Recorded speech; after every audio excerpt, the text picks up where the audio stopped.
그날 제가 산속에서 발견한 그분이 바로 저희 아버지를 파산시킨 장본인이었습니다. 저는 지금도 가끔 그때를 떠올립니다. 2005년 가을 설악산 자락에서 피투성이로 쓰러져 있던 그 남자를 업고 내려오던 그 순간을요. 등에 업힌 그 사람의 무게가 제 어깨를 짓눌렀던 그 고통이 아직도 생생합니다. 그때 제가 만약 그냥 지나쳤더라면, 아니 이를 구만 부르고 그냥 내려왔더라면 제 인생은 어떻게 달라졌을까요? 우리 가족은 어떻게 됐을까요? 더 놀라운 건 제가 구한 그 사람이 알고 보니 우리 집안과 25년 전부터 얽힌 운명의 끈으로 연결되어 있었다는 사실입니다. 그리고 그 구조의 순간이 단순히 한 사람의 목숨을 살린 것에 그치지 않고 수백 명의 운명을, 한 기업의 미래를, 그리고 숨겨졌던 거대한 비리를 세상에 드러내는 결정적 계기가 됐다는 것이죠. 도대체 그날 왜 하필 제가 그분을 구하게 됐고 그 일이 우리 가족의 운명을 어떻게 바꿔놓았을까요? 그리고 제가 전혀 몰랐던 25년 전의 그 비밀은 무엇이었을까요? 사연 시작하겠습니다. 먼저 구독과 좋아요를 눌러주시면 행복이 찾아옵니다. 저는 올해 이른을 바라보는 평범한 할머니입니다. 서울 변두리의 작은 아파트에서 남편과 단둘이 살고 있고요. 가끔 주말이면 아들 내외와 손주들이 찾아와 시끌벅적한 시간을 보냅니다. 겉으로 보기엔 평범하고 조용한 노년의 삶이죠. 하지만 제 인생이 언제나 이렇게 잔잔하지만은 않았습니다. 아니, 오히려 제 인생은 한편의 드라마보다 더 극적이었다고 할 수 있어요. 지금부터 들려드릴 이야기가 바로 그 증거입니다. 시간을 거슬러 올라가 보겠습니다. 2005년 제가 22살이었던 그해 가을로요. 당시 김윤아는 서울의 한 사립대학교 경영학과 3학년 학생이었습니다. 키 165cm에 몸무게 52kg, 어릴 때부터 운동을 좋아해서 체력만큼은 남자애들 못지 않았어요. 중학교 때는 육상부였고 고등학교 때는 배구부에서 활동했습니다. 대학에 와서는 동아리 활동은 못했지만 틈날 때마다 혼자 등산을 다니곤 했죠. 우리 집은 경기도 평택에 있었어요. 아버지 김정수는 그곳에서 작은 섬유 공장을 운영하셨습니다. 정수섬유라는 이름의 그 공장은 직원이 20명 정도 되는 소규모 사업장이었지만 아버지의 자랑이자 우리 가족의 생계를 책임지는 곳이었죠. 아버지는 새벽 5시면 일어나셔서 공장으로 출근하셨어요. 저녁 8시가 넘어서야 집에 돌아오시곤 했습니다. 주말에도 마찬가지였죠. 쉬는 날이라고는 설날과 추석 딱 이틀뿐이었어요. 윤아야, 아버지가 이렇게 열심히 일하는 건 다 너희들 대학 보내려고 그런 거야. 알지? 어머니 박순자가 가끔 그렇게 말씀하시곤 했습니다. 어머니도 공장에서 격리 일을 보셨어요. 부부가 함께 일하면서 저와 남동생 2명, 그러니까 세 남매를 키우신 거죠. 동생들은 각각 고등학교 2학년, 중학교 3학년이었습니다. 둘 다 공부를 잘해서 특목고 진학을 준비하고 있었어요. 그래서 학원비가 만만치 않았죠. 저는 장녀로서 동생들에게 부담을 주고 싶지 않았습니다. 그래서 대학 등록금은 장학금과 아르바이트로 해결했어요. 편의점 야간 아르바이트, 주말 과외 선생님, 방학 때는 음식점 서빙까지 할 수 있는 건 다 했습니다. 힘들었지만 그 시절이 지금 생각해보면 가장 순수하고 행복했던 것 같아요. 아직 세상의 어두운 면을 모르던 때였으니까요. 그런데 그 무렵부터 집안 분위기가 조금씩 이상해지기 시작했습니다. 아버지가 밤늦게 전화 통화를 하시는 소리가 자주 들렸어요. 목소리가 평소와 달리 날카롭고 긴장되어 있었습니다. 아니, 그게 무슨 소리요? 우리가 계약서대로 다 납품했잖소. 한 달만 더 기다려 주시오. 제발 부탁이요. 그럴 수는 없소. 이건 명백한 계약 위반이라고요. 저는 방문을 통해 새어나오는 그 목소리를 들으면서 뭔가 심상치 않다는 걸 느꼈습니다. 하지만 어머니한테 물어봐도 괜찮아. 곧 해결될 거야 하시며 대수롭지 않게 넘기셨어요. 주말에 집에 내려가면 아버지는 식탁에서 서류 더미를 펼쳐놓고 계산기를 두드리고 계셨습니다. 이마에는 땀이 송글송글 맺혀 있었고 담배를 평소보다 2배는 더 피우셨어요. 아버지, 괜찮으세요? 제가 걱정스럽게 물으면 아버지는 항상 똑같은 대답을 하셨습니다. 응, 괜찮아. 걱정 마. 내일이나 열심히 해. 하지만 아버지의 얼굴빛은 나날이 어두워졌어요. 체중도 눈에 띄게 줄었습니다. 원래 75kg이 넘던 체격이 한 달 만에 10kg 가까이 빠진 거죠. 어머니도 마찬가지였어요. 늘 웃으시던 분이 요즘엔 한숨만 쉬셨습니다. 밤에 부엌에서 혼자 울고 계시는 모습을 본 적도 있어요. 그러던 어느 날 저는 우연히 충격적인 대화를 엿듣게 됐습니다. 9월 중순쯤이었을 거예요. 주말에 집에 내려갔는데 아버지와 어머니가 안방에서 나지막이 대화하시는 소리가 들렸습니다. 저는 화장실을 가려다가 그만 그 소리에 발걸음을 멈추고 말았어요. 여보, 이러다간 정말 큰일 나요. 은행에서 더 이상 대출이 안 된다고 하잖아요. 어머니의 목소리였습니다. 떨리고 있었어요. 알아. 나도 알아. 하지만 어떻게 해? 대한중공업 쪽에서 계약을 일방적으로 파기한다는데 그게 무슨 소리예요?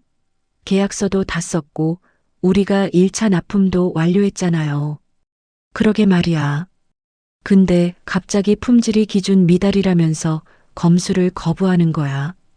이미 만든 제품만 해도 3억 어치가 넘는데 그걸 다 돌려받을 수도 없고 그럼 그 돈은 어떻게 해요?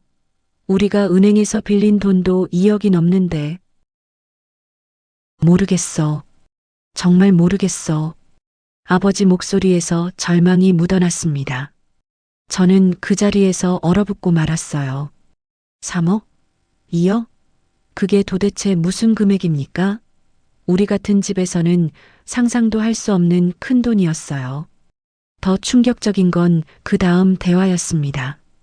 여보, 혹시 25년 전 그 일 때문에 그러는 건 아닐까요? 어머니가 조심스럽게 물으셨어요. 설마 그렇게까지 하겠어? 벌써 25년이나 지났는데. 하지만 당신도 봤잖아요. 지난달에 계약 체결하러 갔을 때 그 사람이 당신을 보던 눈빛을요. 강태준 이사 말이지? 네. 그 사람 눈빛이 예사롭지 않았어요. 마치 복수할 기회를 기다렸다는 듯이. 긴 침묵이 흘렀습니다. 저는 숨소리조차 죽이고 서 있었어요. 25년 전의 일? 강태준 이사? 복수?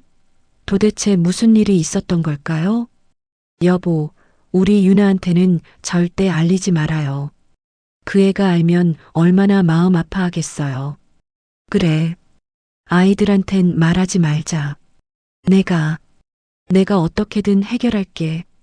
하지만 아버지 목소리에는 확신이 없었습니다. 저는 그날 밤 한숨도 자지 못했어요. 다음 날 아침 저는 아무것도 모르는 척 밝게 웃으며 인사를 했습니다. 아버지, 어머니, 잘 주무셨어요? 응, 그래. 유나는 잘 잤니? 아버지는 억지로 미소를 지으셨지만 눈가의 다크서클이 그 거짓말을 들통냈어요. 저는 그날 서울로 올라오면서 결심했습니다. 아르바이트를 더 늘려야겠다고. 학교를 휴학하고 1년 동안 일을 해서라도 돈을 모아야겠다고요. 하지만 22살 여대생이 할 수 있는 일에는 한계가 있었습니다. 편의점 야간 알바는 시급 3,500원, 과외는 한 달에 50만 원 정도. 그걸 다 모아봤자 한 달에 100만 원 남짓이었어요. 3억, 아니 5억이라는 돈을 만들려면 몇 년이 걸릴까요? 아니, 평생을 모아도 불가능할 거예요. 저는 무력감에 빠졌습니다. 아무것도 할 수 없는 제 자신이 너무나 초라하고 비참했어요. 그렇게 9월이 지나가고 10월이 왔습니다. 10월 첫째 주 금요일이었습니다. 그날은 강의가 3시에 끝나는 날이었어요. 평소 같으면 도서관에 가서 공부를 하거나 아르바이트를 하러 갔을 텐데 그날따라 기분이 우울해서 그냥 기숙사 방으로 돌아왔습니다. 침대에 누워 천장을 바라보고 있는데 휴대전화가 울렸어요. 발신자는 어머니였습니다. 여보세요, 엄마. 유나야. 어머니 목소리가 떨리고 있었어요. 그 순간 제 가슴이 철렁 내려앉았습니다. 왜 그러세요? 무슨 일 있어요? 유나야, 지금 어디니? 기숙사요. 왜요? 무슨 일이에요? 아버지가 쓰러지셨어. 그 말을 듣는 순간 머릿속이 하얘졌습니다. 뭐라고요? 아버지가 응급실에 계셔. 빨리 와야 할 것 같아. 분당 서울대 병원이야. 전화를 끊자마자 저는 가방을 챙겨서 밖으로 뛰쳐나갔습니다. 학교 정문에서 택시를 잡아타고 병원으로 향했어요. 평소 같으면 버스를 타야 하는데 그날만큼은 그럴 여유가 없었습니다. 택시 안에서 저는 온갖 생각이 다 들었어요. 아버지가 얼마나 아프실까? 혹시 돌아가시는 건 아닐까? 우리 가족은 어떻게 되는 거지? 병원에 도착했을 때는 오후 4시쯤이었을 거예요. 응급실 입구로 뛰어들어가니 어머니와 동생들이 복도 의자에 앉아 있었습니다. 엄마, 저를 본 어머니가 벌떡 일어나셨어요. 얼굴이 새하얗게 질려 있었고 눈은 퉁퉁 부어 있었습니다. 유나야. 어머니가 제 품에 안기면서 울기 시작했어요. 저도 따라 울었습니다. 아버지는 어떻게 되셨어요? 지금 중환자실에 계셔. 의사 선생님이 심근경색이래. 공장 사무실에서 갑자기 쓰러지셨대. 심근경색. 그게 얼마나 위험한 병인지 저도 알고 있었어요. 최악의 경우 목숨을 잃을 수도 있는 병이었죠. 수술은요? 응급수술은 끝났어. 다행히 목숨은 건졌는데 의사 선생님 말씀이 최소 3개월은 절대 안정이 필요하대. 3개월. 그 말은 곧 아버지가 그동안 일을 전혀 못하신다는 뜻이었어요. 저는 중환자실 문을 바라봤습니다. 유리창 너머로 침대에 누워 계신 아버지의 모습이 보였어요. 온몸에 각종 선과 튜브가 연결되어 있었고 산소호흡기를 끼고 계셨습니다. 그 모습을 보는 순간 눈물이 멈추지 않았어요. 평생 강하셨던 아버지가 저렇게 작고 약해 보이다니. 동생들도 울고 있었습니다. 고등학생인 둘째 민준이는 남자애답게 꾹 참으려고 했지만 결국 눈물을 흘렸어요. 중학생인 막내 민지는 어머니 품에 안겨서 엉엉 울고 있었고요. 저는 두 동생을 꼭 껴안았습니다. 괜찮아. 아버지 괜찮으실 거야. 우리가 잘 지켜드리자. 하지만 제 목소리도 떨리고 있었어요. 그날 밤 우리 가족은 병원 복도에서 밤을 새웠습니다. 중환자실은 면회 시간이 정해져 있어서 하루에 딱 2번, 한 번에 10분씩만 들어갈 수 있었거든요. 새벽 2시쯤 어머니가 복도 끝 자판기에서 커피를 뽑아오셨어요. 저희는 거기 앉아서 말없이 커피를 마셨습니다. 엄마, 솔직하게 말씀해 주세요. 집안 형편이 지금 얼마나 어려운 거예요? 저는 조심스럽게 물었습니다. 어머니는 한참을 망설이시다가 입을 여셨어요. 유나야, 너한테 숨겨봤자 소용없겠지. 사실은. 그리고 어머니는 모든 걸 털어놓으셨습니다. 대한중공업과의 계약이 일방적으로 파기된 것, 이미 생산한 3억 원어치의 제품을 전부 돌려받을 수 없게 된 것, 은행에서 빌린 2억 원의 대출금 상환 압박, 그리고 결정적으로 강태준 이사가 개인적으로 빌려줬다던 5억 원을 한 달 안에 갚으라고 요구한 것까지. 5억이요? 그게 도대체 어떻게 된 거예요? 아버지가 계약금을 받기 전에 공장 설비를 확장해야 한다고 하셨거든. 그래야 대량 납품이 가능하다고. 은행 대출로는 부족해서 강태준 이사가 개인적으로 도와준다고 했대.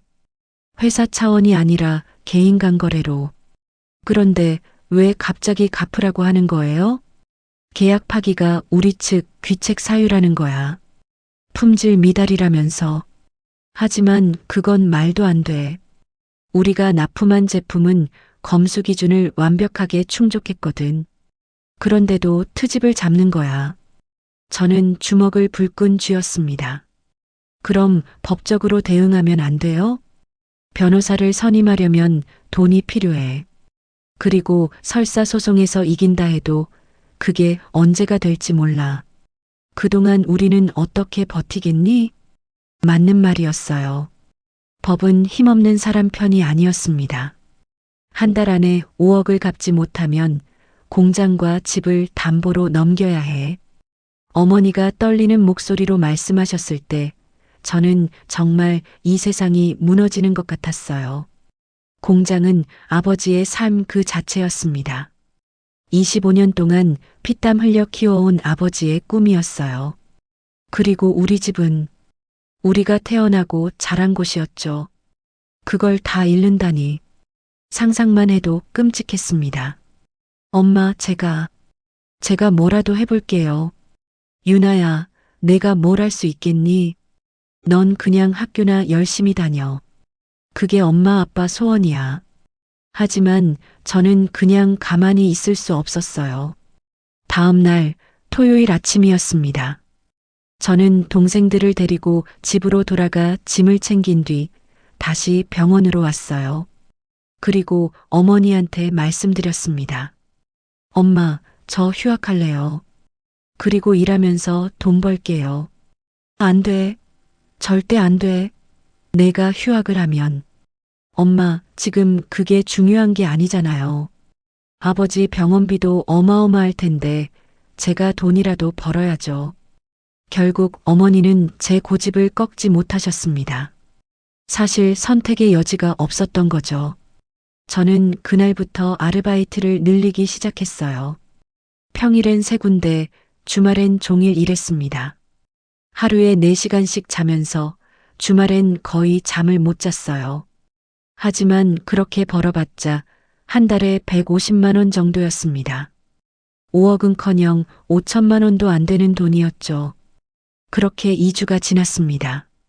어느 날 저녁 병원으로 찾아온 사람이 있었어요. 정장을 차려입은 50대 중반의 남자였습니다.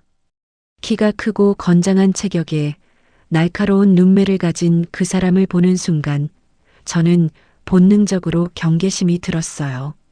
김정수 씨 보호자분이십니까? 네, 저는 딸입니다만. 아, 따님이시군요. 저는 대한중공업 구매 담당 이사 강태준입니다. 그 이름을 듣는 순간 제 온몸에 전율이 흘렀습니다. 바로 그 사람이었어요.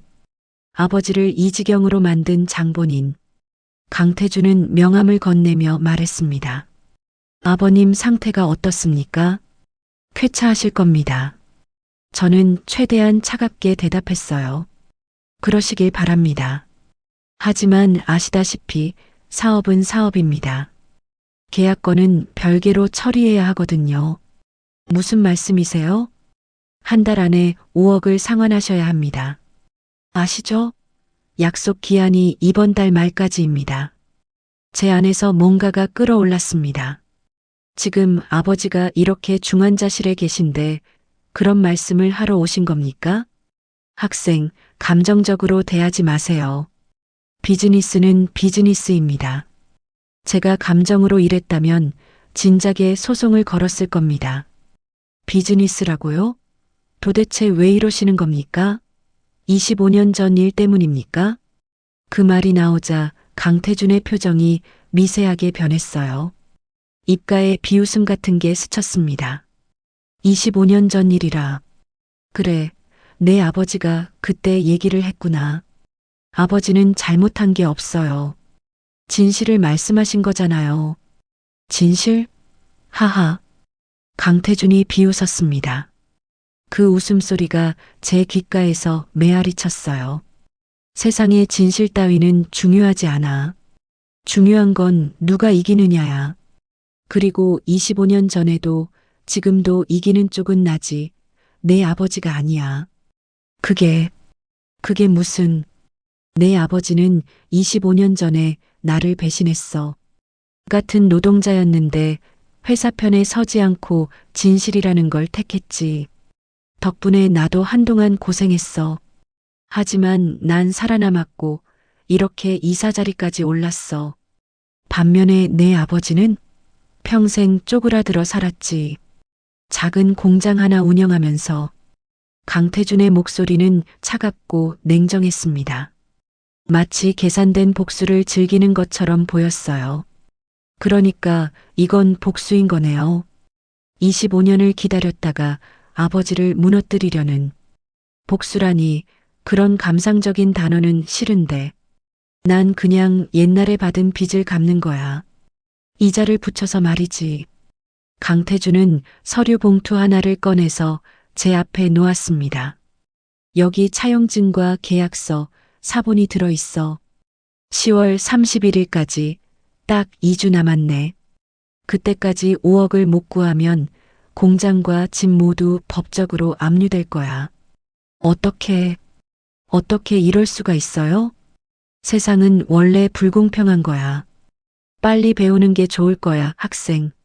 그가 등을 돌려 걸어가는 모습을 보면서 저는 주먹을 너무 세게 쥐는 바람에 손톱이 손바닥에 파고들었어요. 피가 날 정도로요. 하지만 그 고통조차 느껴지지 않았습니다. 분노와 무력감이 저를 완전히 집어삼키고 있었거든요. 복도 끝에서 강태준이 돌아보며 마지막으로 한마디 던졌습니다. 참, 아버지께 안부 전해드려. 아, 그리고 회복하시면 25년 만에 술 한잔 하자고 전해줘.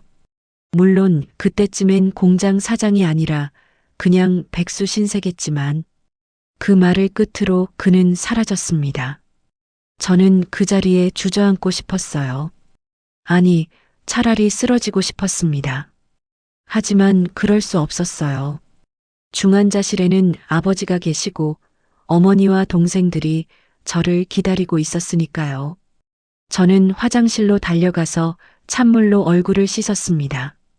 거울 속의 제 모습은 창백하고 초라했어요. 22살 여대생이 할 수 있는 게 뭐가 있겠습니까? 5억이라는 돈 앞에서 저는 그저 무력한 아이에 불과했습니다. 그날 밤 저는 병원 옥상에 올라갔습니다. 10월의 찬바람이 얼굴을 때렸어요. 서울의 야경이 아름답게 펼쳐져 있었지만 제 눈에는 아무것도 들어오지 않았습니다. 어떻게 해야 하지? 정말 방법이 없는 걸까? 온갖 생각이 머릿속을 스쳤습니다. 친척들한테 돈을 빌릴까? 하지만 우리 집안에 5억을 빌려줄 만한 사람은 없었어요. 은행 대출? 이미 한도가 꽉 찬 상태였습니다. 사채? 그건 더욱 위험한 선택이었죠. 결국 답은 없었습니다. 그때 휴대전화가 울렸어요. 어머니였습니다. 유나야, 어디 있니? 아버지가 깨어나셨어. 잠깐 의식이 돌아오셨대. 빨리 와. 저는 급히 옥상을 내려가 중환자실로 향했습니다. 중환자실 안으로 들어가자 아버지가 희미하게 눈을 뜨고 계셨어요. 산소호흡기는 여전히 끼고 계셨지만 눈동자만큼은 또렷했습니다. 유나야. 아버지가 제 이름을 불렀을 때 저는 그만 눈물이 터지고 말았어요. 아버지, 괜찮으세요? 응, 괜찮아. 유나야, 미안하다. 무슨 말씀이세요? 아버지가 왜 미안해요? 내가 너희들한테 이런 짐을 물려줘서. 아버지 목소리가 떨리고 있었습니다. 눈가에 눈물이 맺혔어요. 아버지, 그런 말씀하지 마세요. 우리가 함께 이겨낼 거예요.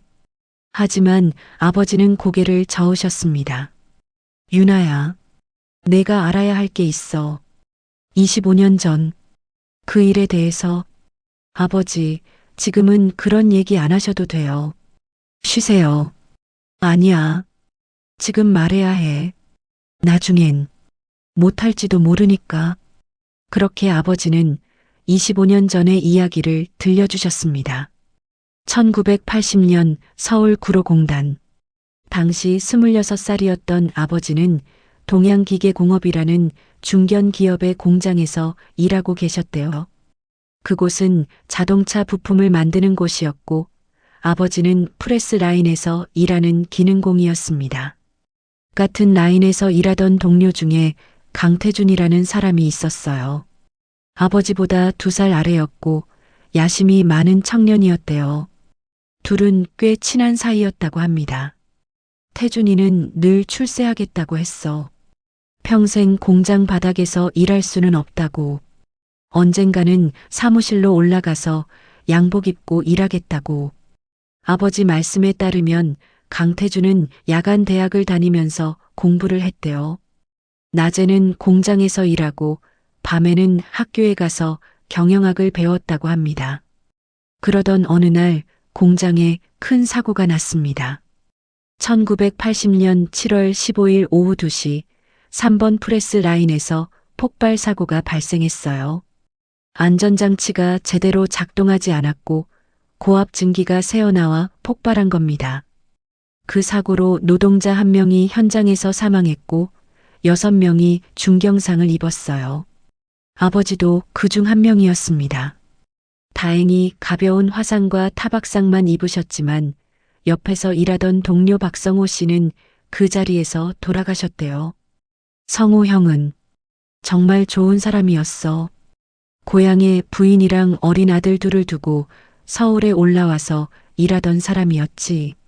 매달 월급을 고향에 붙이면서 자기는 고시원에서 라면 먹으면서 살았어. 사고 직후 회사 측은 사고 원인을 조사하겠다며 공장을 임시 폐쇄했습니다. 그리고 일주일 뒤 놀라운 발표를 했어요. 사고 원인은 현장 노동자의 안전수칙 위반입니다. 박성호 씨가 안전장치를 임의로 해제한 것으로 확인됐습니다. 그 말을 들은 순간 아버지를 비롯한 동료 노동자들은 경악했습니다. 그건 명백한 거짓말이었거든요. 성호 형이 안전장치를 해제했다고? 말도 안 돼. 그 사람은 안전교육 강사였어. 누구보다 안전을 중요하게 여기던 사람이었다고. 하지만 회사는 이미 결론을 내린 상태였어요. 사고의 책임을 죽은 노동자에게 떠넘기고 회사의 안전관리 소홀은 덮으려 했던 겁니다. 노조에서는 진상조사위원회를 꾸렸습니다. 그리고 목격자들의 증언을 모으기 시작했어요. 아버지도 그중 1명이었습니다. 나는 사고 현장에서 5m 떨어진 곳에 있었어.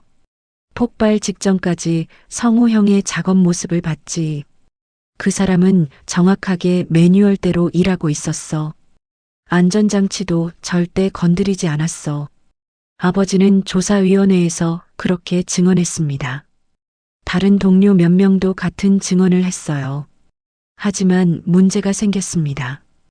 회사 측에서 반대 증언을 내세운 겁니다. 그 증언을 한 사람이 바로 강태준이었어요. 강태준은 회사 편에 섰어.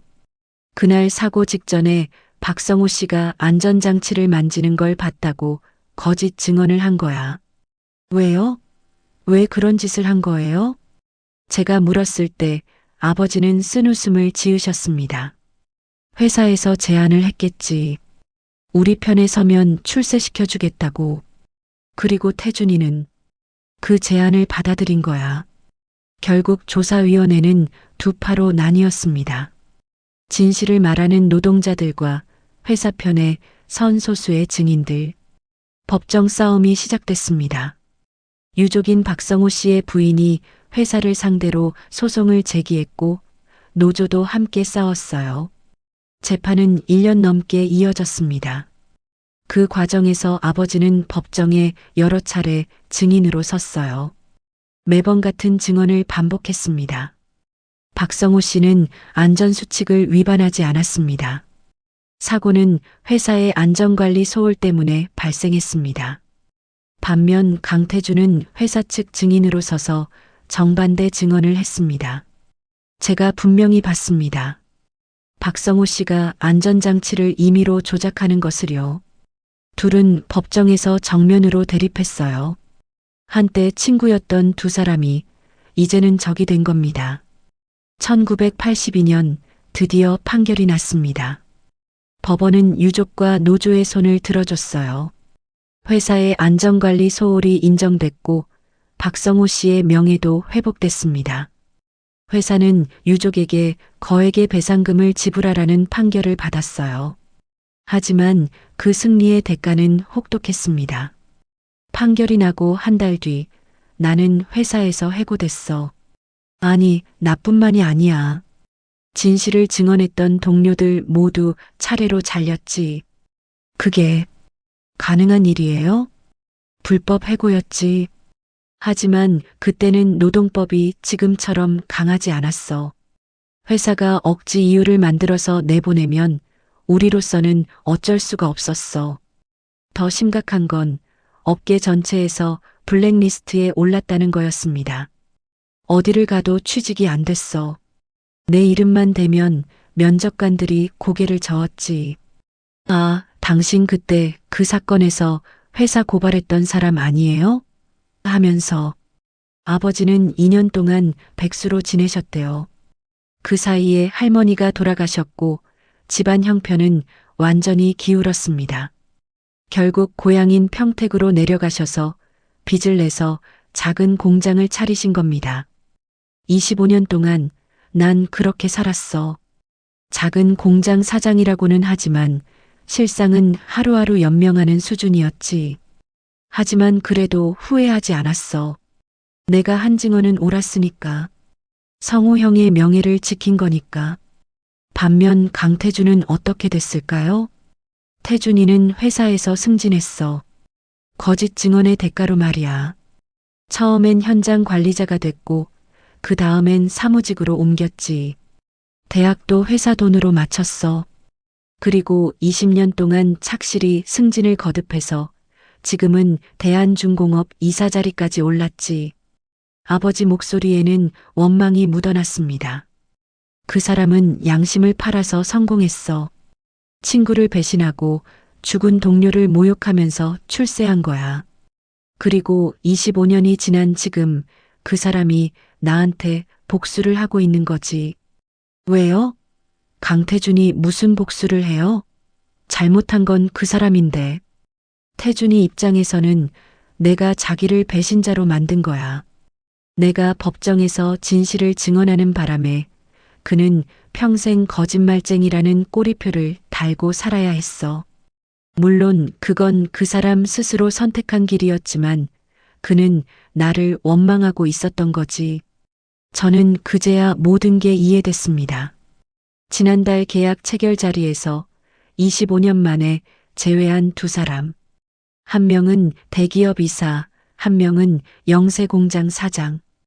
그 격차 속에서 강태준은 옛날의 원한을 떠올렸고 아버지를 무너뜨릴 기회라고 생각한 거였어요. 그 사람은 일부러 계약을 맺은 거야. 처음부터 날 함정에 빠뜨릴 계획이었던 거지. 5억을 빌려준 것도 품질 미달로 계약을 파기한 것도 다 계산된 복수였어. 아버지는 눈물을 흘리셨습니다. 미안하다, 유나야. 내가 25년 전에 옳은 일을 했다고 생각했는데 그게 결국 너희들한테 이런 짐이 될 줄은 몰랐어. 아버지, 잘못하신 거 없어요. 아버지는 옳은 일을 하신 거예요. 하지만 아버지는 고개를 저으셨습니다. 옳은 일, 그게 뭔지 모르겠구나. 그 일 때문에 우리 가족이 평생 고생했잖니. 너희들이 고생하는 걸 보면서 가끔은 생각했어.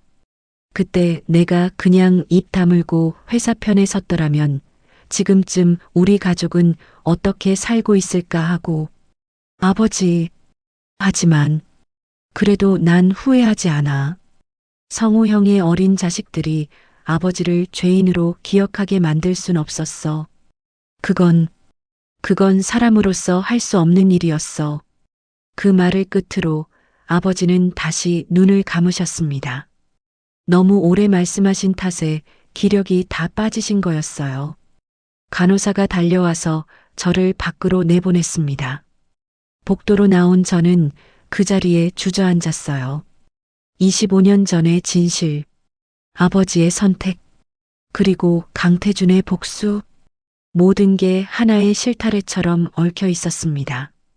그날 밤 저는 한숨도 자지 못했어요. 계속 생각했습니다. 아버지는 옳은 일을 하셨어. 분명히 옳은 일을 하셨는데 왜 벌을 받아야 하는 거지? 반대로 강태준은 나쁜 일을 했는데 왜 잘 살고 있는 거지? 세상은 불공평했습니다. 선한 사람이 항상 보상받는 게 아니었어요. 때로는 악한 사람이 더 잘 살기도 했습니다. 하지만 그렇다고 해서 아버지의 선택이 틀렸다고 말할 수는 없었어요. 아버지는 자신의 양심을 지키셨고 죽은 동료의 명예를 지켜주셨습니다. 그건 분명히 옳은 일이었어요. 저는 결심했습니다. 나도 아버지처럼 옳은 일을 해야겠어. 설사 그게 손해가 되더라도 양심을 저버리는 선택은 하지 않겠어. 그 결심이 며칠 뒤 제 인생을 완전히 바꿔놓게 될 줄은 그때 몰랐습니다. 아버지의 상태는 서서히 나아지고 있었지만 여전히 중환자실을 벗어나지 못하고 계셨어요. 의사 선생님 말로는 최소 한 달은 더 입원 치료를 받아야 한대요. 문제는 시간이었습니다. 10월 31일까지 남은 시간은 이제 겨우 10일. 어머니는 친척이란 친척은 다 찾아다니며 돈을 빌려달라고 했지만 다들 고개를 저었습니다.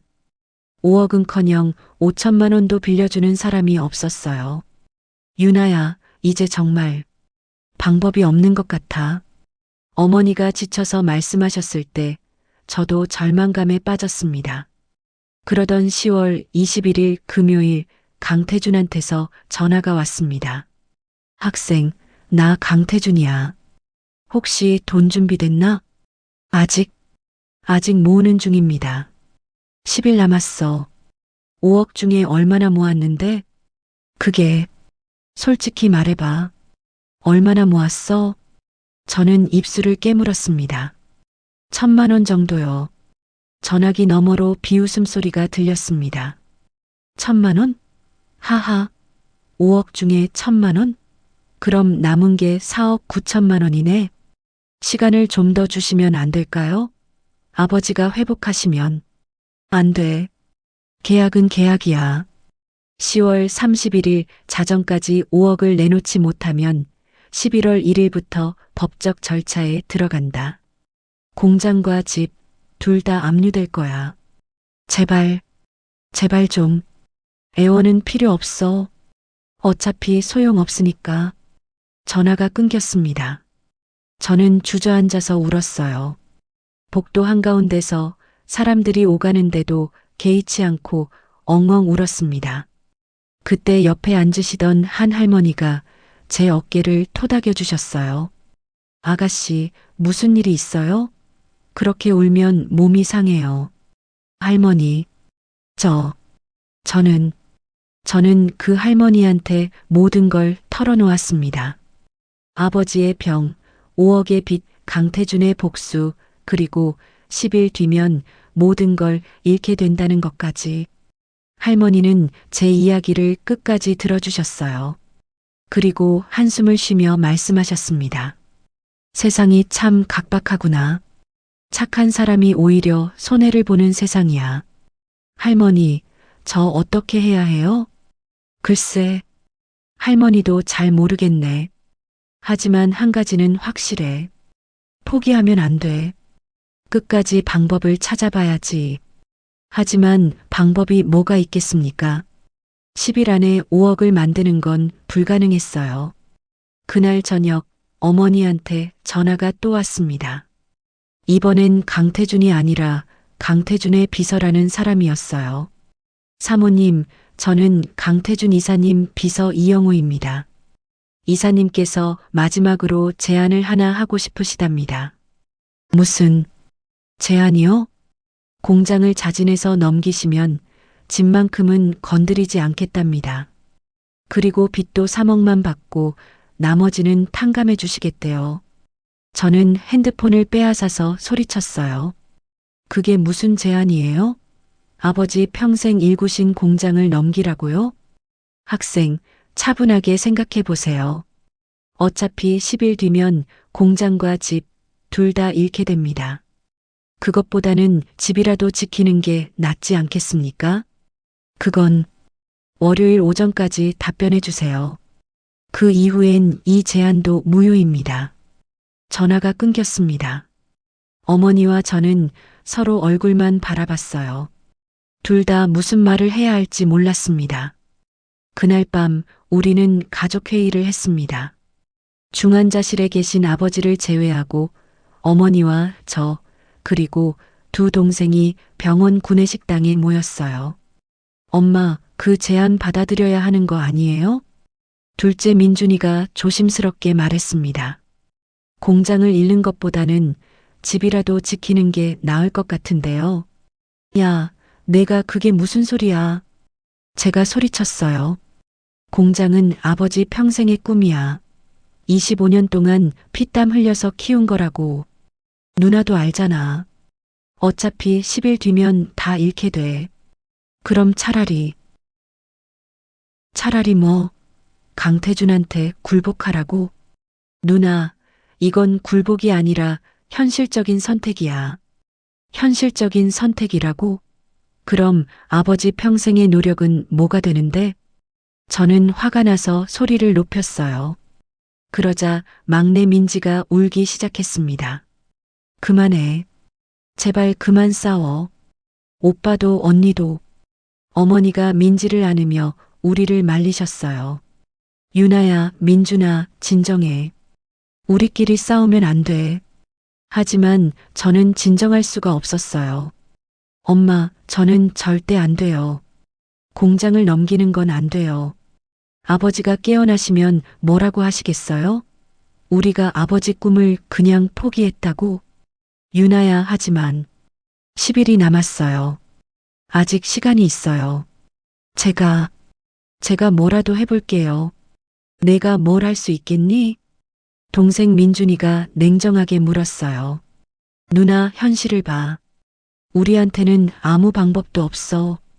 돈 빌릴 데도 없고 은행 대출도 안 되고 아무것도 없다고. 그래도 포기할 순 없어. 그럼 어떻게 할 건데? 기적이 일어나길 바래? 하늘에서 5억이 떨어지길 바라는 거야?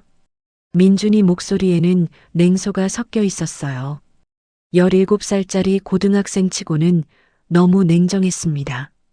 아마 현실의 벽을 일찍 깨달은 거겠죠.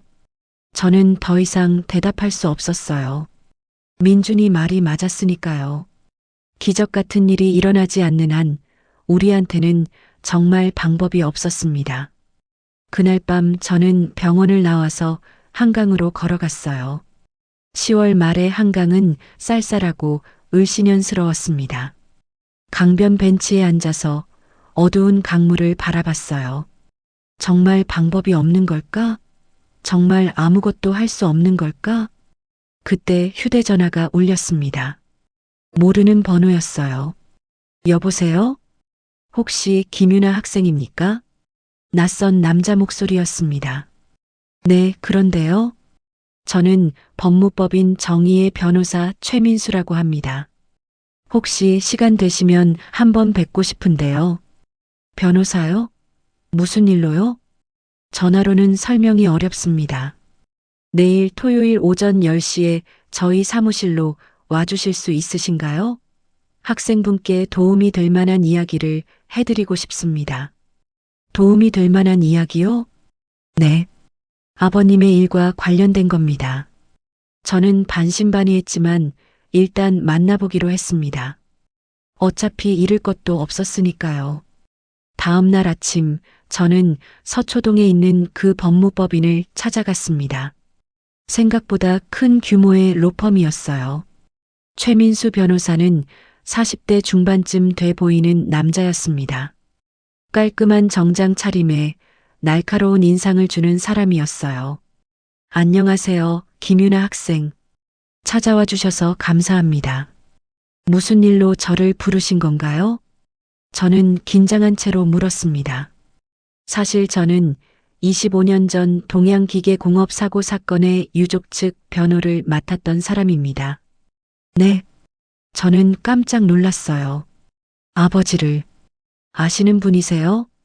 직접 아는 건 아니고요. 당시 재판 기록을 통해 알고 있습니다. 김정수 씨는 우리 측의 핵심 증인이셨죠. 그분의 용기 있는 증언 덕분에 우리가 승소할 수 있었습니다. 최 변호사는 파일 하나를 꺼내서 제게 건넸어요. 최근에 제 의뢰인 중 한 분이 강태준이라는 사람에 대해 조사를 의뢰했습니다. 그 과정에서 강태준이 김정수 씨의 회사를 의도적으로 무너뜨리려 한다는 정황을 포착했습니다. 의뢰인이요? 누가 그런 걸 조사하라고 한 거죠? 의뢰인의 신원은 밝힐 수 없습니다. 하지만 제가 확인한 바로는 강태준의 이번 행위는 명백한 사기입니다. 최 변호사는 서류들을 펼쳐 보이며 설명했습니다. 강태준은 처음부터 계약을 이행할 의사가 없었습니다. 품질 검수 기준을 애초에 통과 불가능하게 설정해 놓고 계약서에는 애매하게 기재해 뒀어요. 그리고 5억 원의 차용 계약도 문제가 있습니다. 이자율이 법정 최고 이자율을 초과하거든요. 그럼 소송을 하면 이길 수 있다는 건가요? 이론적으로는 그렇습니다. 하지만 문제는 시간입니다. 소송은 최소 6개월에서 1년이 걸립니다. 그 사이에 강태준은 압류를 진행할 겁니다. 제 희망은 다시 꺼져갔습니다. 그럼 결국 방법이 없다는 거네요. 한 가지 방법이 있긴 합니다. 최 변호사가 조심스럽게 말했습니다. 가처분 신청을 하는 겁니다. 압류 금지 가처분이요.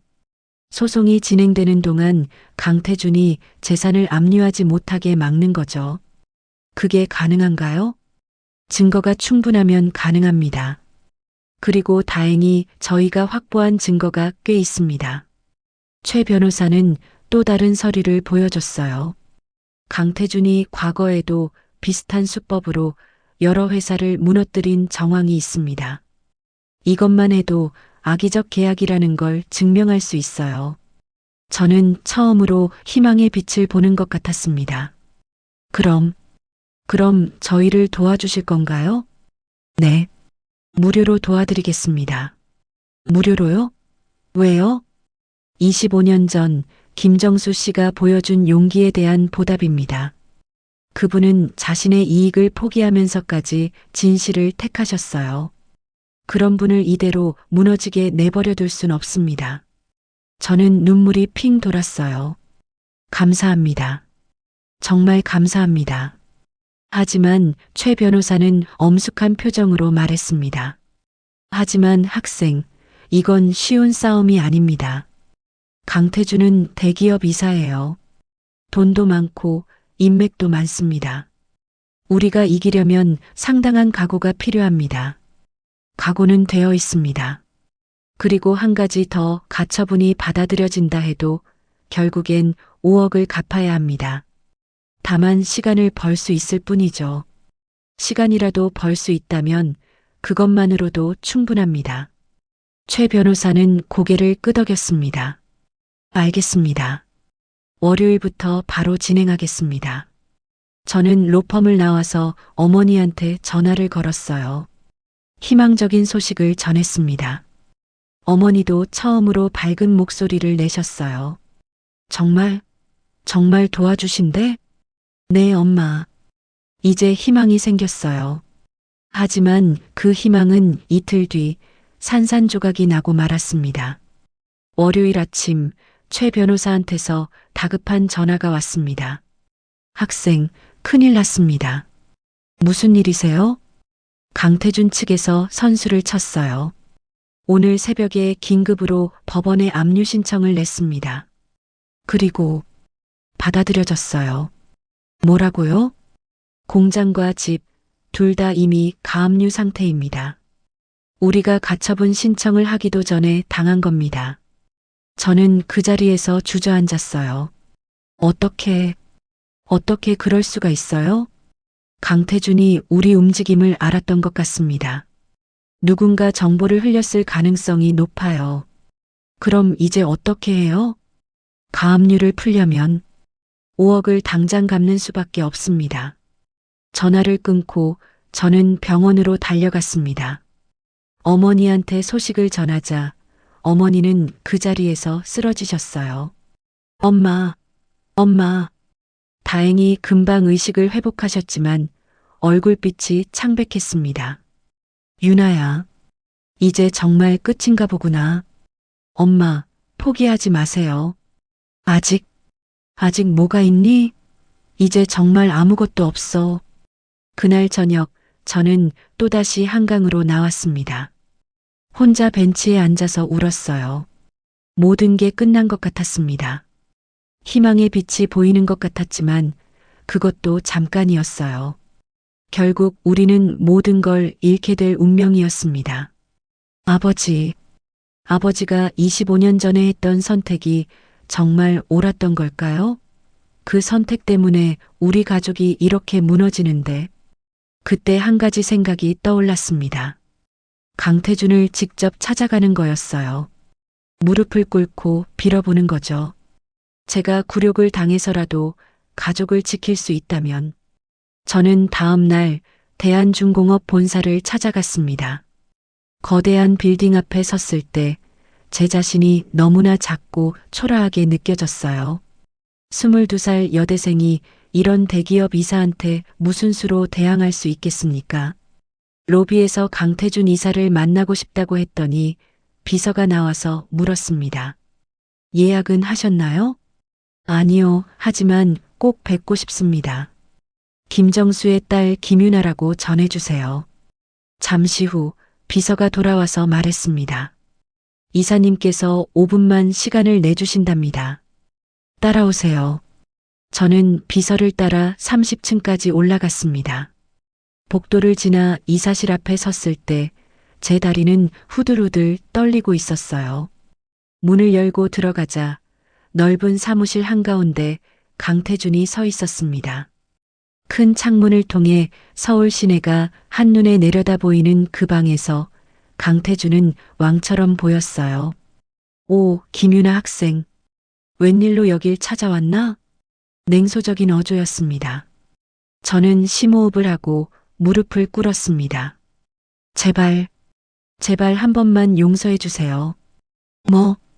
저희 가족을 용서해 주세요. 아버지가 25년 전에 잘못했다면 제가 대신 사과할게요. 제발 공장이랑 집만큼은. 강태준이 비웃었습니다. 일어나. 꼴 보기 싫으니까. 하지만 저는 일어나지 않았어요. 제발이요. 제가 뭐든지 할게요. 제가 이래서라도 갚을게요. 그러니까 제발. 내가 뭘 할 수 있는데? 22살짜리 여대생이? 뭐든지 할게요. 정말 뭐든지. 그래. 그럼 내 아버지한테 가서 전해. 25년 전 법정에서 했던 증언을 거짓이었다고 고백하라고. 언론에 공개적으로 사과하라고. 그럼 생각해 볼게. 저는 얼어붙었습니다. 그건 안 돼요. 아버지 증언은 진실이었어요. 그럼 거래 끝이야. 나가줄래? 강태준이 차갑게 말했습니다. 저는 울면서 소리쳤어요. 도대체 왜 이러시는 거예요? 25년이 지났잖아요. 그때 일은 이제 끝난 거잖아요. 끝났다고? 끝난 게 아니야. 나는 25년 동안 매일매일 그 굴욕을 떠올렸어. 법정에서 거짓말쟁이로 지목당했던 그 순간을. 강태준이 소리쳤습니다. 그의 얼굴이 일그러져 있었어요. 나는 출세했어. 이사까지 올랐지. 하지만 업계 사람들은 다 알아. 내가 25년 전에 거짓 증언을 했다는 걸. 그게 얼마나 수치스러운지 너는 몰라.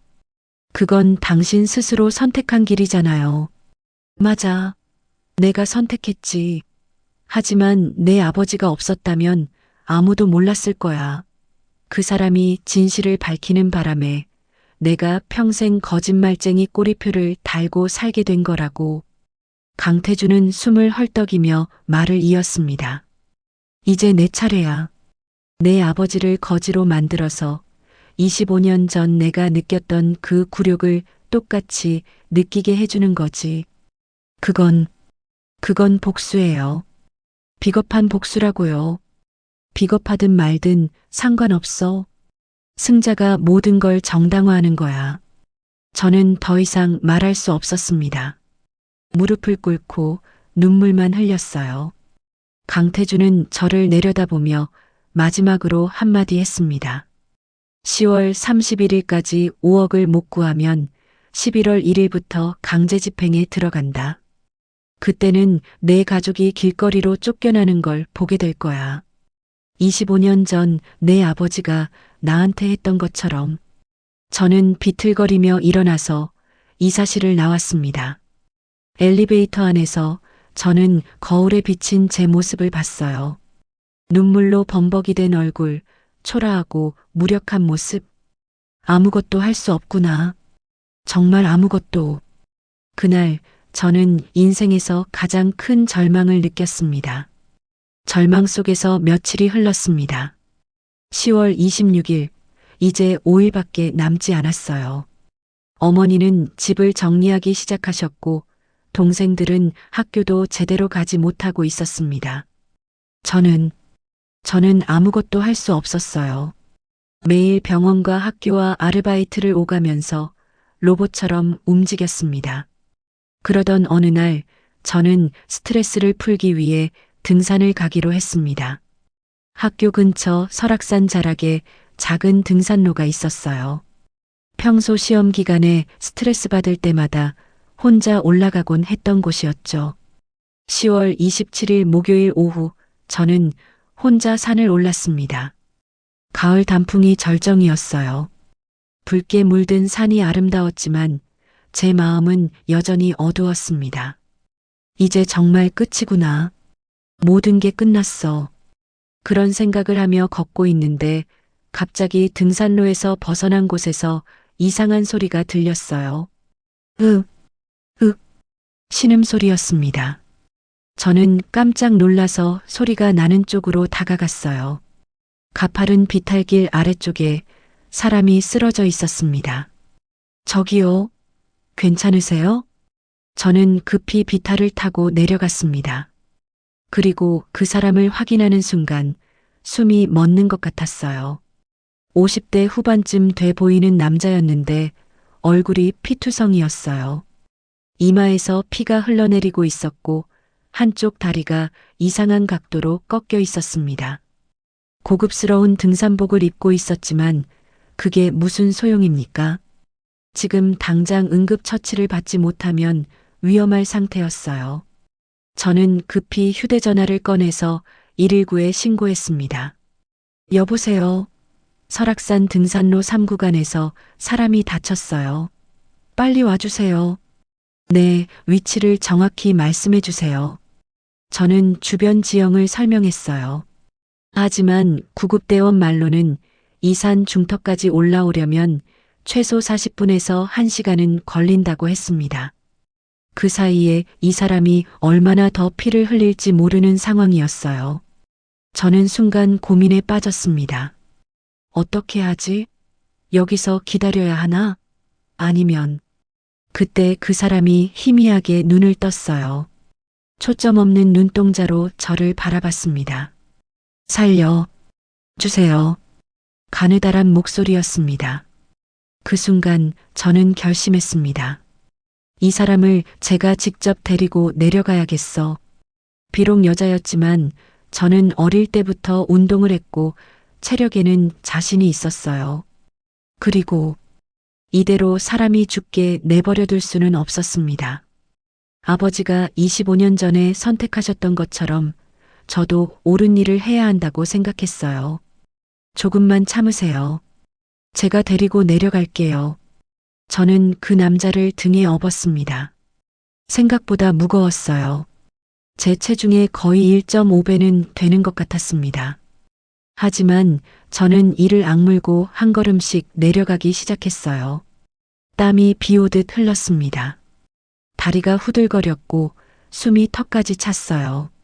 몇 번이나 넘어질 뻔했지만 그때마다 나무를 붙잡고 버텼습니다. 조금만 더, 조금만 더. 등에 업힌 그 사람이 중얼거렸어요. 고맙습니다. 정말 고맙. 저는 대답할 여력도 없었습니다. 그냥 묵묵히 걸었어요. 30분쯤 지났을까요? 아니, 1시간쯤 지났을까요?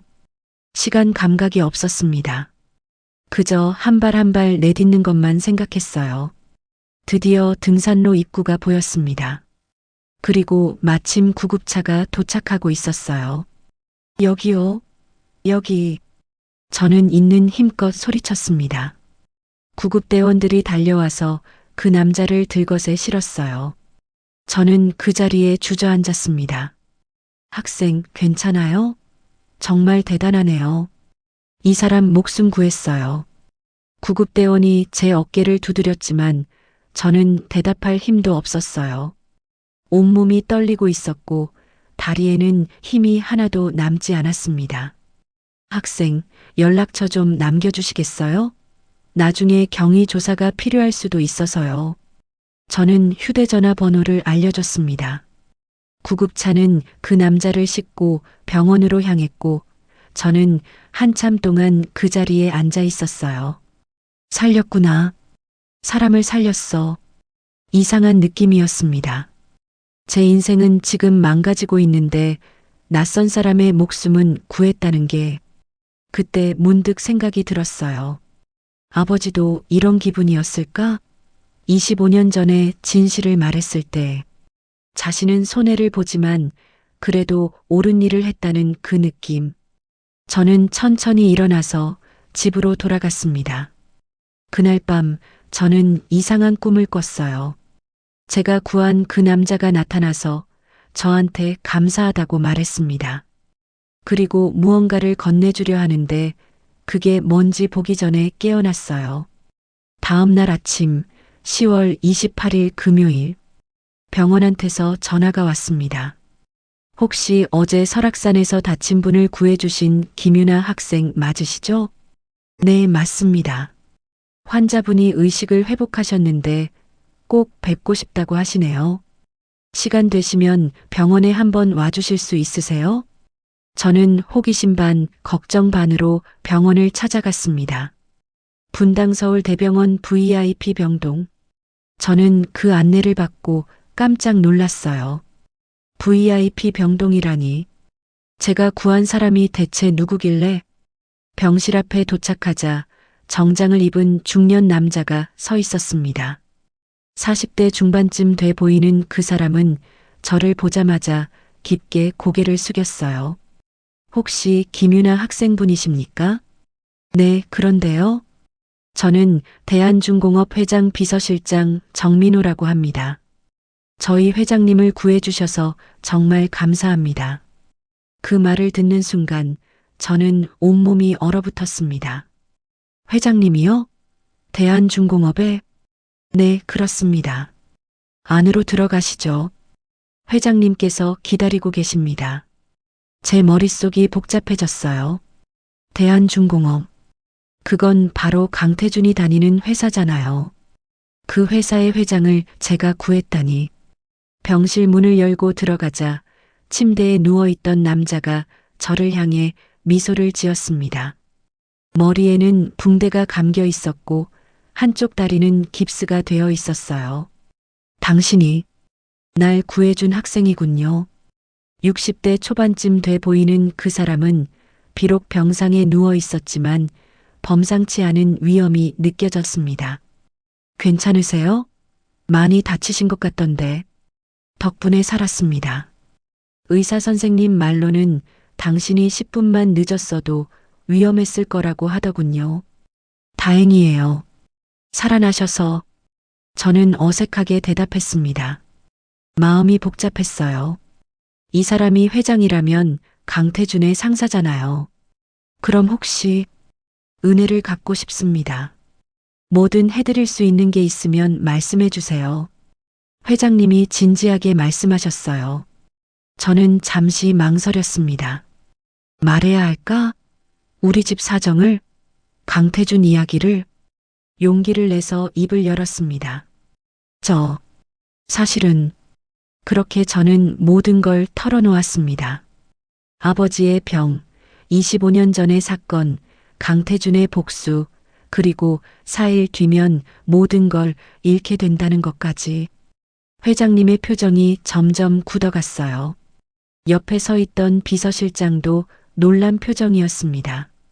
이야기를 다 듣고 난 회장님은 한참 동안 말이 없으셨어요. 그러더니 비서실장에게 지시했습니다. 정 실장, 강태준 이사를 당장 불러. 그리고 이 건에 대해 자세히 조사해. 알겠습니다, 회장님. 비서실장이 밖으로 나가자 회장님이 제게 말씀하셨어요. 학생, 잠깐만 기다려주세요.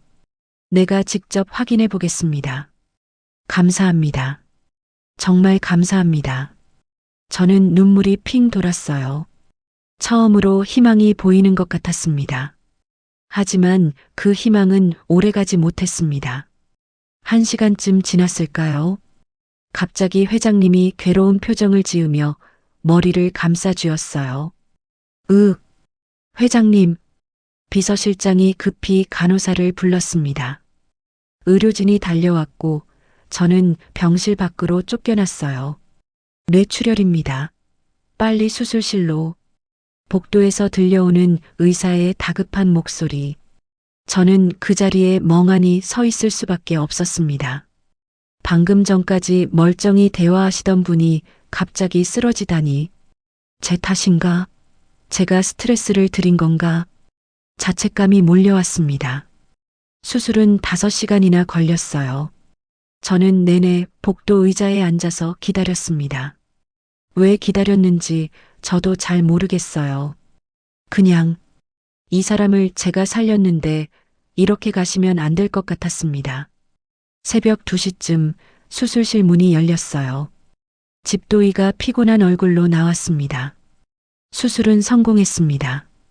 하지만 비서실장이 다급하게 물었어요. 하지만요? 기억을 잃으셨을 가능성이 큽니다. 뇌출혈로 인한 외상성 기억상실증입니다. 깨어나셔도 최근 일들을 기억하지 못하실 수 있습니다. 그 말을 듣는 순간 저는 가슴이 철렁 내려앉았어요. 기억상실이라니.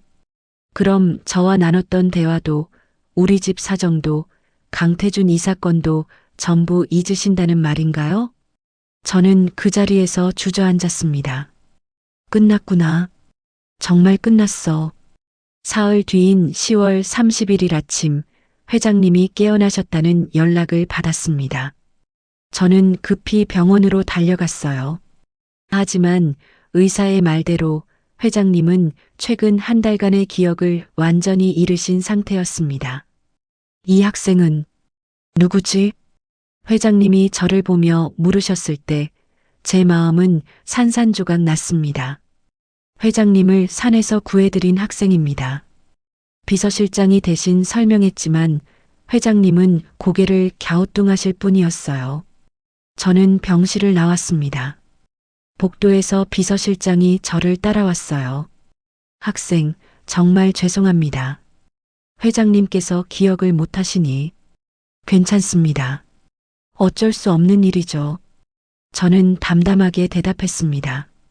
이미 모든 걸 포기한 상태였으니까요. 하지만 학생, 저는 다 들었습니다. 회장님이 강태준 이 사건을 조사하라고 하셨던 것도요. 네, 제가 대신 알아보겠습니다. 회장님께서 마지막으로 남기신 지시니까요. 정말요? 네. 오늘이 10월 31일이죠? 강제 집행 전에 뭔가 조치를 취해야 합니다. 비서실장은 급히 전화를 걸기 시작했어요. 여러 사람들과 통화를 하더니 저를 돌아봤습니다. 학생, 일단 오늘 강제 집행은 막을 수 있을 것 같습니다. 제가 법무팀을 동원해서 긴급 가처분 신청을 넣었어요. 감사합니다.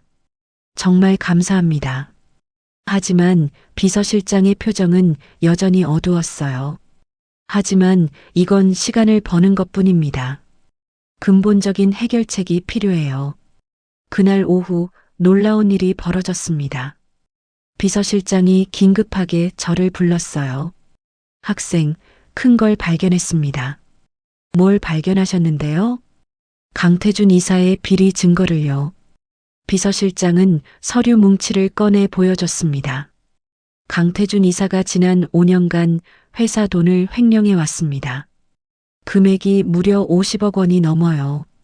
그리고 학생 아버님의 공장과의 계약건도 사실은 횡령 증거를 인멸하기 위한 수작이었던 겁니다. 어떻게 그런 걸 알아내셨어요? 회장님께서 평소에도 강태준을 의심하고 계셨던 것 같습니다. 비밀리에 조사를 진행하고 계셨더라고요. 그 자료가 회장님 개인 금고에 있었습니다. 비서실장은 또 다른 서류를 보여줬어요. 그리고 이건 회장님께서 기억을 잃기 직전에 녹음하신 음성 파일입니다. 재생 버튼을 누르자 회장님의 목소리가 흘러나왔습니다. 만약 내가 깨어나지 못하거나 기억을 잃는다면 이 학생을 꼭 도와주게. 김유나 학생이 나를 살렸어. 그 은혜를 갚아야 해. 그리고 강태준 건을 끝까지 파헤쳐. 내가 회사를 이렇게 키워왔는데 이런 좀도둑 때문에 무너뜨릴 순 없어. 정 실장, 자네를 믿네. 목소리는 약했지만 의지만큼은 확고했습니다. 저는 눈물이 왈칵 쏟아졌어요. 회장님이, 네. 회장님께서 학생을 위해 남겨주신 겁니다. 비록 기억은 못하시지만 마지막 순간까지 학생을 생각하셨어요. 그날부터 일이 급속도로 진행됐습니다. 강태준의 횡령 증거가 검찰에 넘어갔고 긴급 체포 영장이 발부됐어요. 11월 1일 강태준은 회사 사무실에서 체포됐습니다. 저는 그 소식을 들었을 때 복잡한 감정이 들었어요. 기쁘기도 하고 허무하기도 하고 슬프기도 했습니다. 강태준이 체포되면서 저희 아버지와의 계약건도 자동으로 무효가 됐어요. 사기 계약으로 인정된 거죠. 5억의 빚도 공장과 집 가압류도 전부 해제됐습니다. 11월 3일 검찰 조사 과정에서 더 놀라운 사실이 드러났습니다. 강태준이 저희 아버지 말고도 지난 10년간 수십 개의 중소기업을 같은 수법으로 무너뜨렸다는 거예요. 일부러 계약을 맺고 상대방을 함정에 빠뜨린 뒤 회사를 헐값에 인수하거나 파산시키는 방식이었습니다. 그렇게 강태준이 개인적으로 챙긴 돈이 수백억 원에 달했어요. 언론에서도 대서특필했습니다. 대한중공업 이사, 10년간 중소기업 수십 곳 사기, 횡령액 50억 원, 25년 전 위증 전력도 드러나 양심 팔고 출세한 파렴치한 뉴스를 보면서 저는 아버지 병실로 달려갔습니다. 아버지는 그 무렵 일반 병실로 옮기신 상태였어요. 많이 회복되셔서 이제는 혼자 걸으실 수도 있었습니다. 아버지, 뉴스 보셨어요? 제가 다급하게 물었을 때 아버지는 조용히 고개를 끄덕이셨습니다. 응, 봤어. 강태준이 체포됐어요. 우리 빚도 다 없어졌고 공장도 지킬 수 있어요. 하지만 아버지의 표정은 밝지 않았어요. 유나야, 앉아봐. 아버지가 제 손을 잡으셨습니다. 아버지는 기쁘지 않아. 왜요? 우리가 이겼잖아요. 이긴 게 아니야. 그냥 진실이 드러난 것뿐이지. 아버지는 창밖을 바라보셨어요. 태준이도 한때는 좋은 친구였어. 착한 청년이었지. 근데 어느 순간 욕심이 그 사람을 삼켜버린 거야. 25년 전에 잘못된 선택을 하면서부터 그 사람 인생은 계속 잘못된 길로 흘러간 거지. 하지만 그건 강태준이 스스로 선택한 거잖아요. 맞아. 스스로 선택한 거야. 하지만 그래도 안타까워. 만약 그때 그 사람이 다른 선택을 했더라면 지금쯤 어떻게 살고 있을까 하는 생각이 들어서 아버지는 한숨을 쉬셨습니다. 사람은 한 번의 잘못된 선택으로 평생을 망칠 수 있어. 태준이가 그런 경우지. 처음엔 작은 거짓말이었어. 회사 편에 서서 거짓 증언을 한 것. 하지만 그 거짓말을 숨기기 위해 더 큰 거짓말을 해야 했고 결국엔 범죄자가 된 거야. 저는 아버지 말씀을 듣고 뭔가 깨달은 것 같았어요. 유나야, 아버지가 25년 전에 진실을 택한 건 옳은 일이었어. 그때 거짓말을 했더라면 나도 태준이처럼 됐을 거야. 한 번의 거짓말을 숨기기 위해 평생을 거짓으로 살아야 했겠지. 네, 아버지. 그리고 이번에 내가 산에서 그 사람을 구한 것도 옳은 일이었어. 회장님 말씀이세요? 응. 만약 내가 그냥 지나쳤더라면 회장님은 돌아가셨을 거야. 그럼 강태준의 비리는 영원히 묻혔을 거고 우리 가족은 파산했겠지. 하지만 넌 사람을 구했어. 그 선택이 결국 우리 가족을 살린 거야. 저는 그제야 이해했습니다. 모든 게 연결되어 있었어요. 25년 전 아버지의 선택, 제가 회장님을 구한 것, 그리고 진실이 밝혀진 것까지. 만약 아버지가 25년 전에 거짓말을 하셨더라면 저는 그런 아버지를 보며 자랐을 거예요. 그랬다면 산에서 쓰러진 사람을 그냥 지나쳤을지도 몰라요. 하지만 아버지는 진실을 택하셨고 저는 그런 아버지의 딸이었습니다. 그래서 어려운 상황에서도 사람을 구하는 선택을 할 수 있었던 거죠. 그리고 그 선택이 결국 우리 가족을 구했습니다. 11월 중순 강태준의 재판이 시작됐습니다. 검찰은 강태준을 사기, 횡령, 배임 등 여러 혐의로 기소했어요. 피해자만 해도 수십 명에 달했습니다. 저도 증인으로 법정에 서게 됐어요. 아버지와의 계약 사기건에 대해 증언하기 위해서였죠. 법정에 들어섰을 때 저는 피고석에 앉아 있는 강태준을 봤습니다. 한 달 전만 해도 대기업 이사로서 오만하고 당당했던 그 사람은 이제 완전히 초라한 모습이었어요. 수갑을 찬 채 고개를 푹 숙이고 앉아 있었습니다. 제 차례가 됐습니다. 증인석에 앉아서 검사의 질문에 답했어요. 증인은 피고인 강태준으로부터 어떤 피해를 입었습니까? 피고인은 저희 아버지와 계약을 맺으면서 처음부터 사기를 칠 의도를 가지고 있었습니다. 5억 원을 빌려주고 일부러 계약을 파기한 뒤 저희 공장과 집을 빼앗으려 했습니다. 그 이유가 무엇이라고 생각하십니까? 25년 전에 개인적인 원한 때문입니다. 피고인은 과거에 저희 아버지와 함께 일했는데 그때 거짓 증언을 했던 일로 평생 원한을 품고 있었습니다. 제가 증언하는 동안 강태준은 고개를 들지 못했어요. 재판은 몇 주에 걸쳐 진행됐습니다. 그 과정에서 강태준의 모든 비리가 낱낱이 드러났어요. 그리고 12월 초 마지막 공판이 열렸습니다. 그날 강태준이 처음으로 입을 열었어요. 최후 진술이었습니다. 재판장님, 그리고 피해자 여러분. 강태준의 목소리는 떨리고 있었습니다. 저는 제가 저지른 죄를 인정합니다. 변명의 여지가 없습니다. 법정이 조용해졌어요. 25년 전 저는 잘못된 선택을 했습니다. 진실보다 출세를 택했고 양심보다 돈을 택했습니다. 그 한 번의 선택이 제 인생을 완전히 망쳐버렸습니다. 강태준은 눈물을 흘렸어요. 처음에는 작은 거짓말이었습니다. 회사를 위해, 제 미래를 위해 어쩔 수 없었다고 스스로를 합리화했습니다.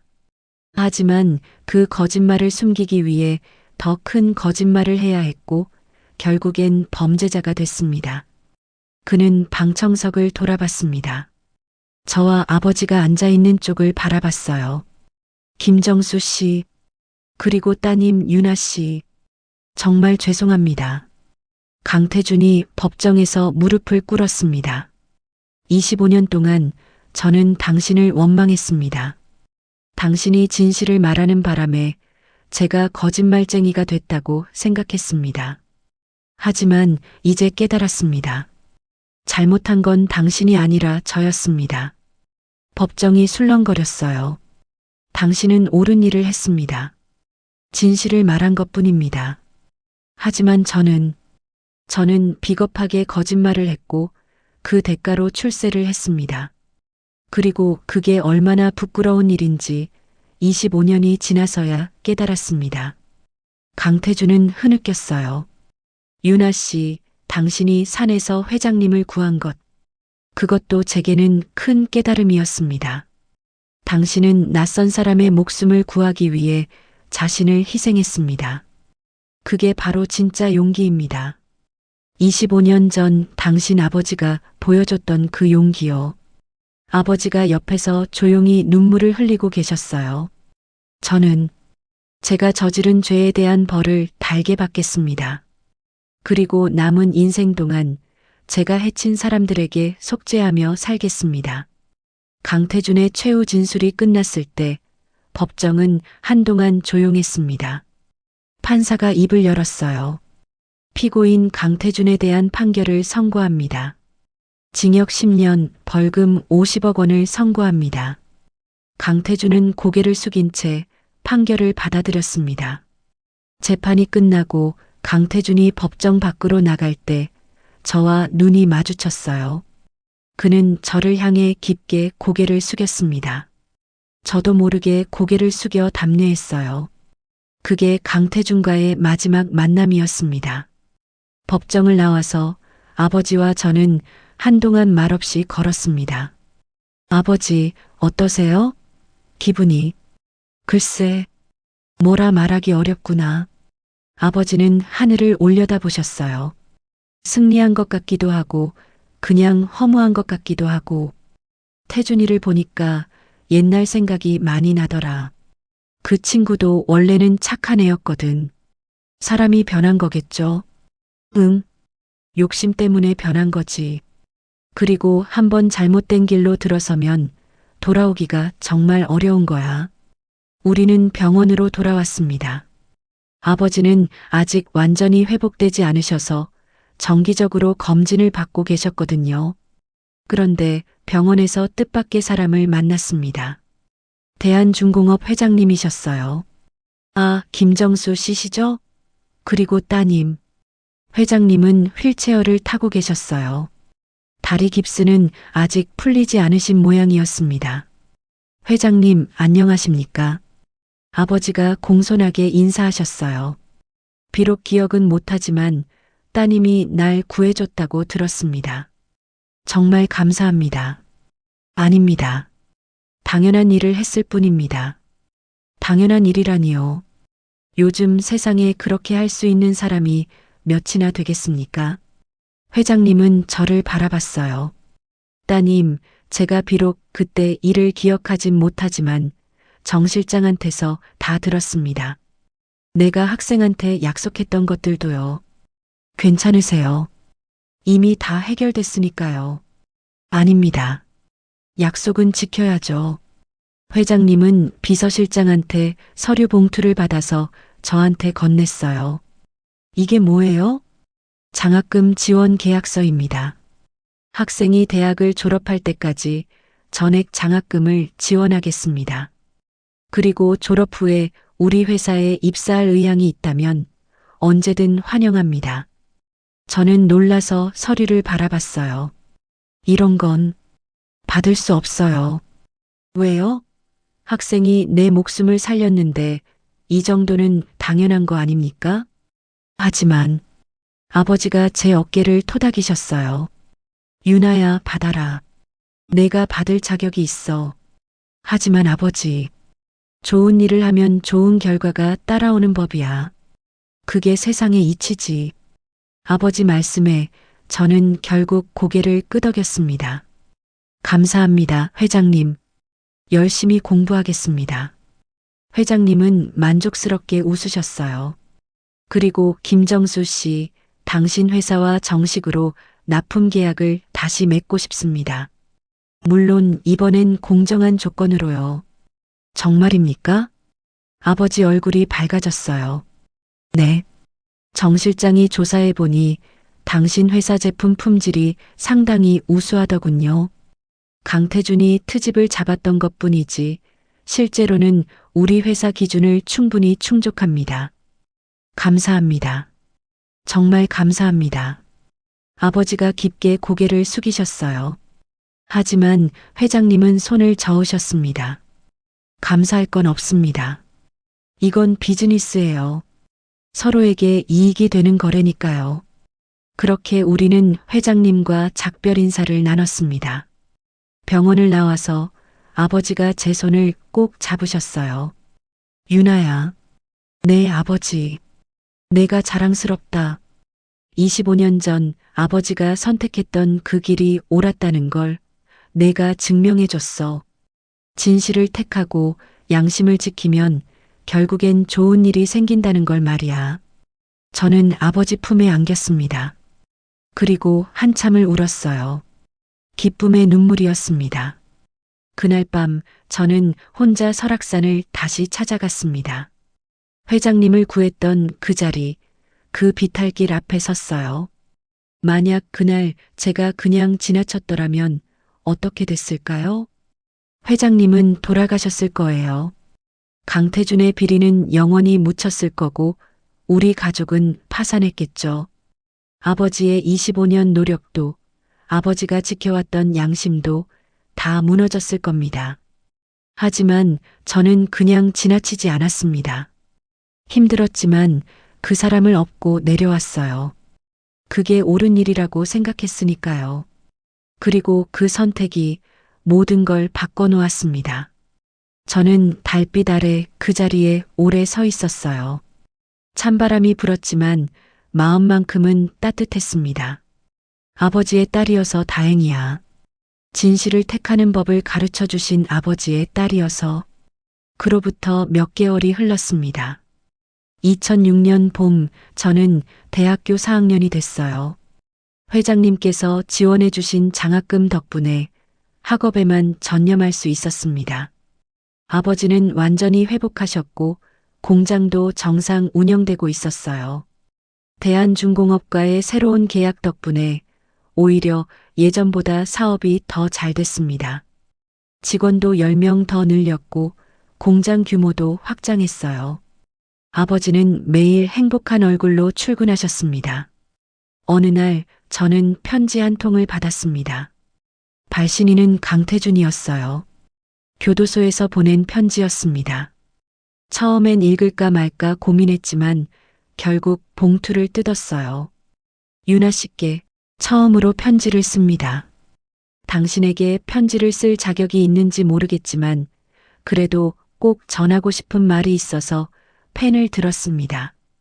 저는 지금 서울구치소에 있습니다. 매일 독방에 갇혀서 제가 저질렀던 일들을 반성하고 있습니다. 처음 며칠은 화가 났습니다. 세상을 원망했고 당신 아버지를 원망했습니다. 하지만 시간이 지나면서 진짜 원망해야 할 사람은 저 자신이라는 걸 깨달았습니다. 25년 전 저는 쉬운 길을 택했습니다. 진실보다 출세를, 양심보다 돈을 택했습니다. 그 선택이 제 인생을 망쳤습니다. 반면 당신 아버지는 어려운 길을 택했습니다. 손해를 보더라도 고생을 하더라도 진실을 말씀하셨죠.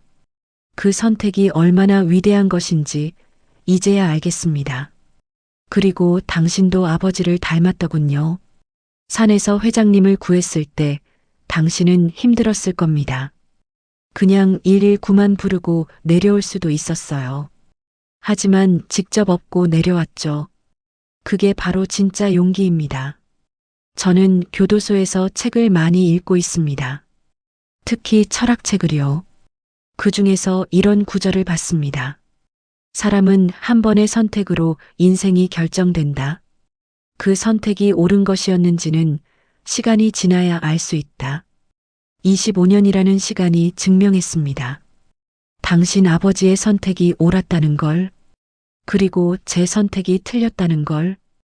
이제 저는 10년을 여기서 보내야 합니다. 하지만 이 시간이 헛되지 않도록 진짜 사람이 되는 법을 배우겠습니다. 당신과 당신 아버지께 진심으로 사과드립니다. 그리고 용서를 구하지는 않겠습니다. 제가 저질렀던 일은 용서받을 수 없는 것이니까요. 다만 한 가지만 부탁드립니다. 제 이야기를 다른 사람들에게 들려주세요.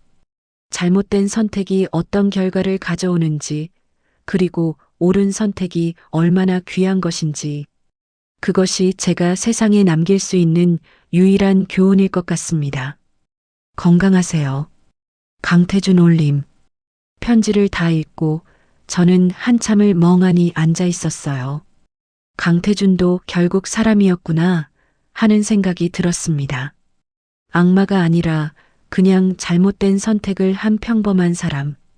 저는 그 편지를 아버지한테 보여드렸습니다. 아버지는 편지를 읽으시더니 한숨을 쉬셨어요. 그래도 늦었지만 깨달았으니 다행이구나. 아버지는 강태준을 용서하실 수 있으세요? 용서. 글쎄, 용서가 뭔지 잘 모르겠어. 다만 더 이상 미워하지는 않는다. 그 사람도 불쌍한 사람이야. 평생을 거짓말과 함께 살았으니까. 아버지는 편지를 접으시며 말씀하셨어요. 유나야, 사람은 누구나 실수를 해. 중요한 건 그 실수를 어떻게 대하느냐야. 태준이는 한 번의 실수를 숨기려고 평생을 거짓으로 살았어. 하지만 진짜 용기 있는 사람은 실수를 인정하고 바로잡는 사람이지. 네, 아버지. 너는 그런 사람이 되거라. 실수를 두려워하지 말고 대신 실수를 인정하고 고치는 용기를 가져라. 저는 그 말씀을 가슴에 새겼습니다. 2006년 여름 저는 졸업을 앞두고 있었어요. 회장님께서 약속하신 대로 대한중공업 입사 제안이 왔습니다.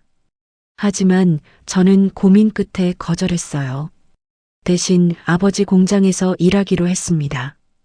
유나야, 넌 대기업에 갈 수 있는데 왜 여기서 일하려고 하니? 아버지가 놀라서 물으셨어요. 아버지가 평생 키워오신 이 공장, 제가 이어가고 싶어요. 그리고 더 크게 키우고 싶고요.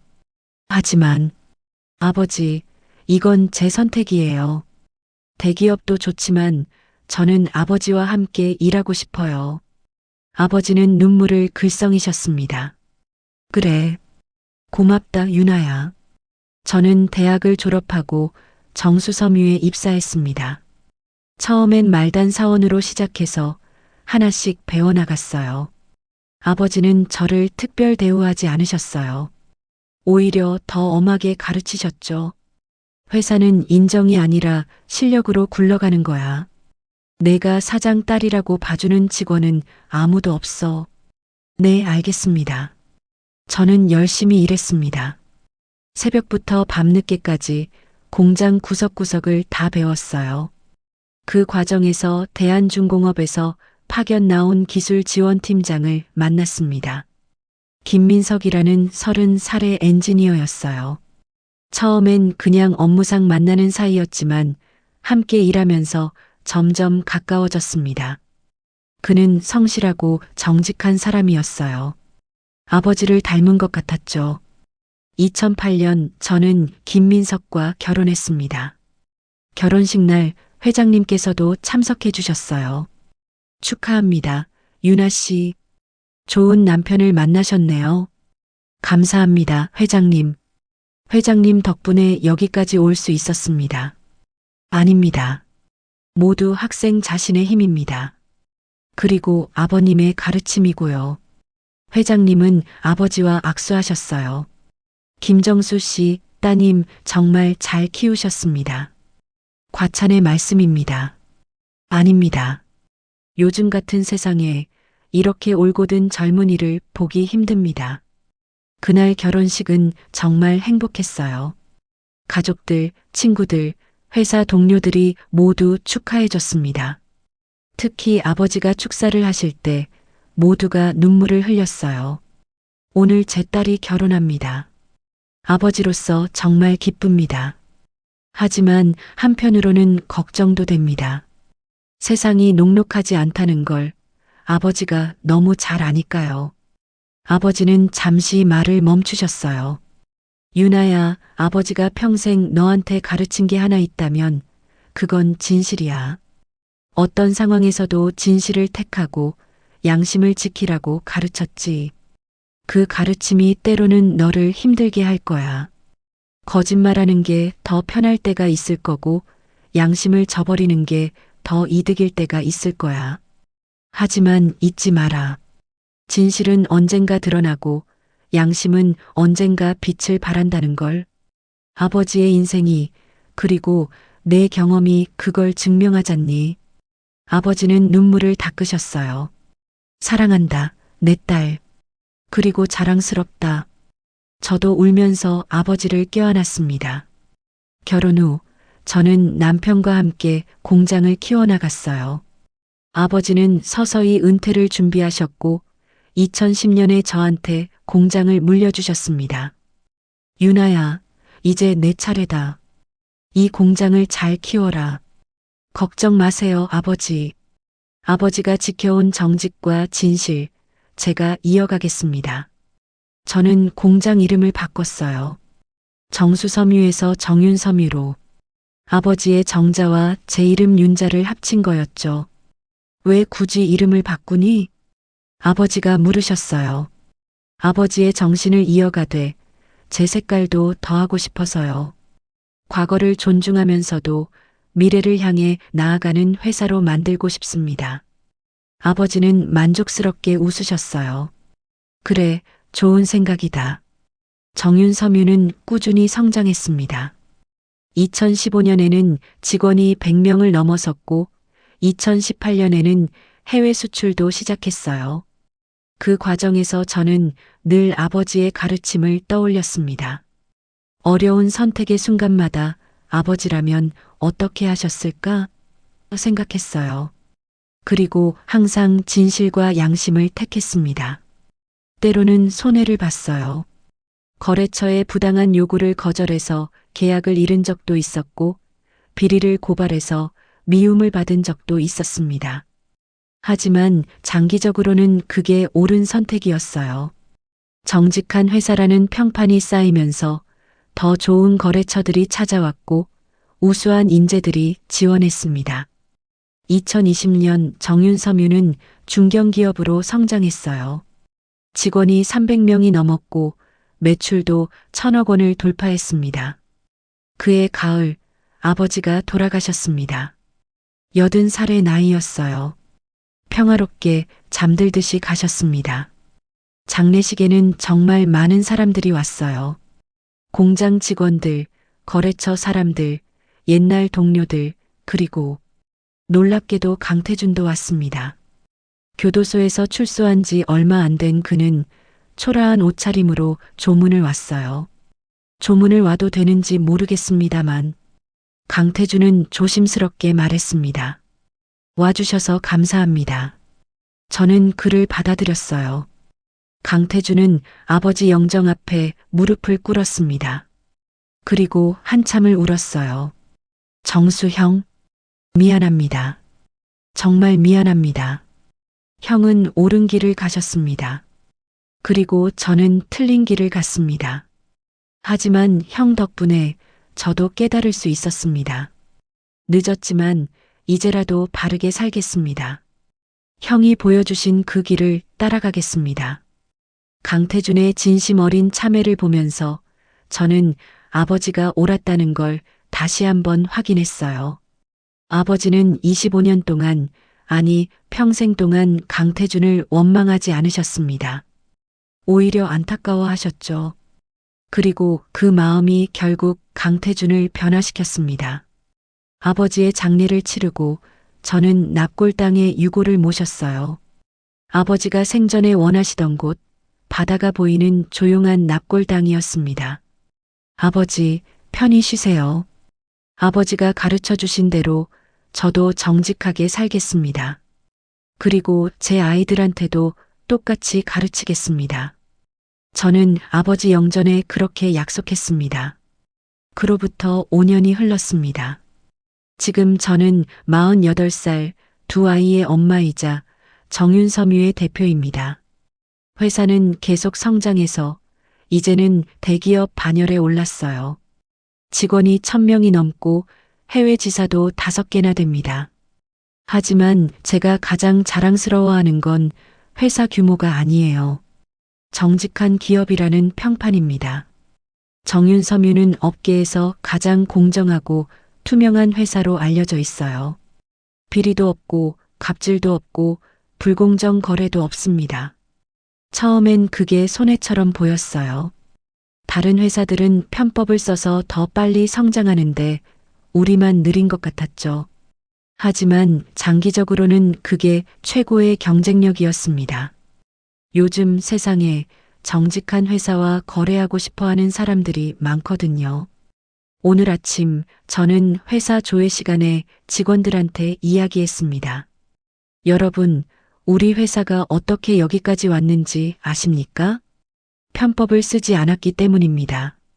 정직하게 일했기 때문입니다. 제 아버지는 평생 정직하게 사셨습니다. 때로는 손해를 보고 때로는 고생을 했지만 양심만큼은 지키셨어요.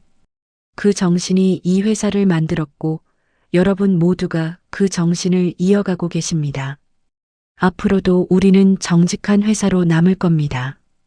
비록 그게 더 어려운 길이라도 그게 옳은 길이니까요. 직원들이 박수를 쳤을 때 저는 아버지가 하늘에서 웃고 계실 거라고 생각했어요. 오늘 오후 저는 설악산을 다시 찾았습니다.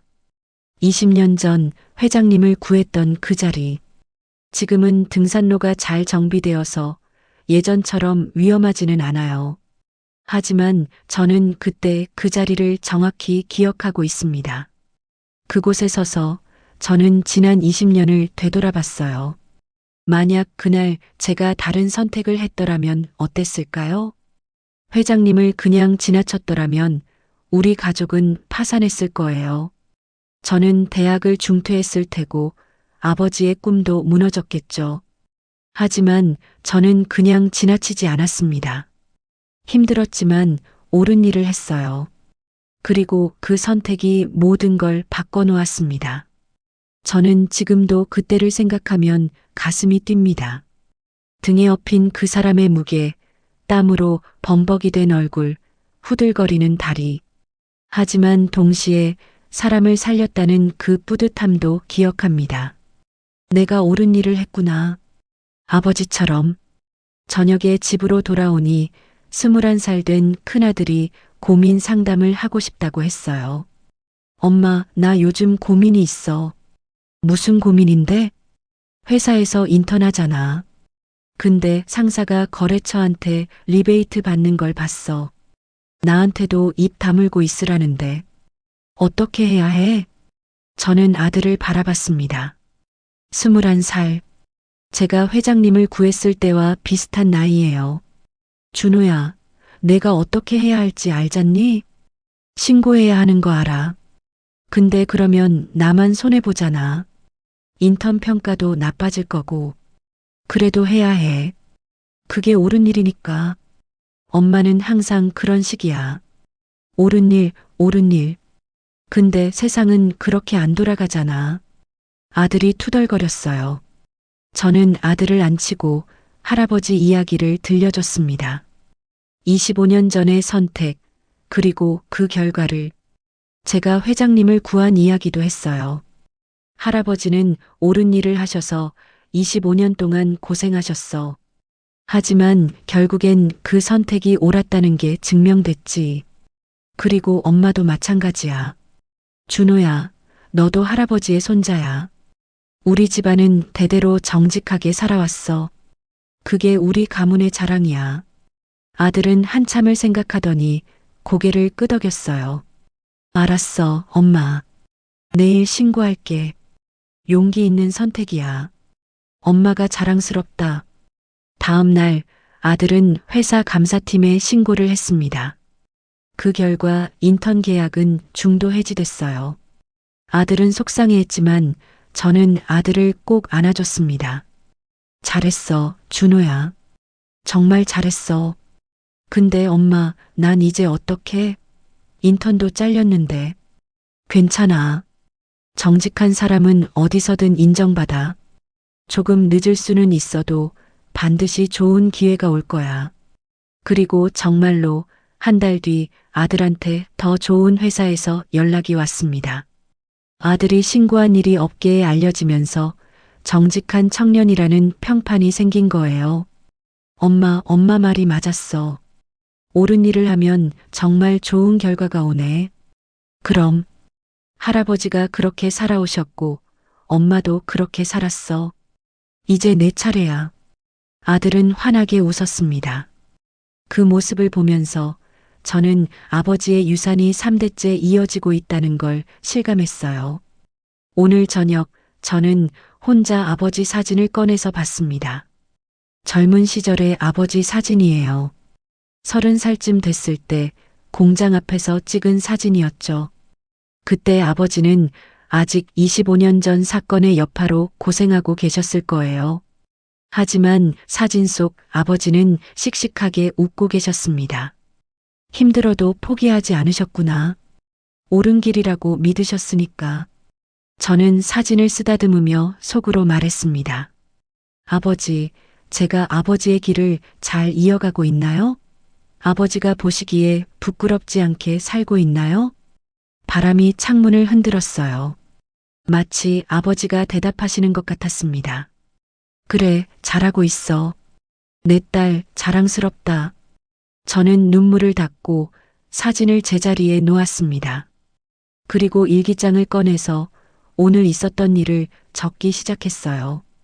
2025년 11월 27일. 오늘 설악산에 다녀왔다. 20년 전 내가 회장님을 구했던 그 자리. 그때의 나는 22살 여대생이었다. 온 세상이 무너지는 것 같았고 아무 희망도 보이지 않았다. 하지만 산에서 쓰러진 사람을 발견했을 때 나는 주저하지 않았다. 힘들었지만 그 사람을 업고 내려왔다. 그 선택이 모든 걸 바꿨다. 만약 그때 내가 다른 선택을 했더라면 지금의 나는 없었을 것이다. 우리 가족도 우리 회사도 모든 게 달랐을 것이다. 아버지가 25년 전에 하셨던 것처럼 나도 옳은 일을 했다. 그리고 그 선택은 틀리지 않았다. 인생은 선택의 연속이다. 매 순간 우리는 쉬운 길과 옳은 길 사이에서 고민한다. 쉬운 길은 당장은 편하다. 하지만 결국엔 후회가 남는다. 옳은 길은 힘들다. 때로는 손해를 보고 때로는 고생을 한다. 하지만 결국엔 그 길이 옳았다는 게 증명된다. 아버지가 그랬고 내가 그랬고 이제 내 아들도 그 길을 가고 있다.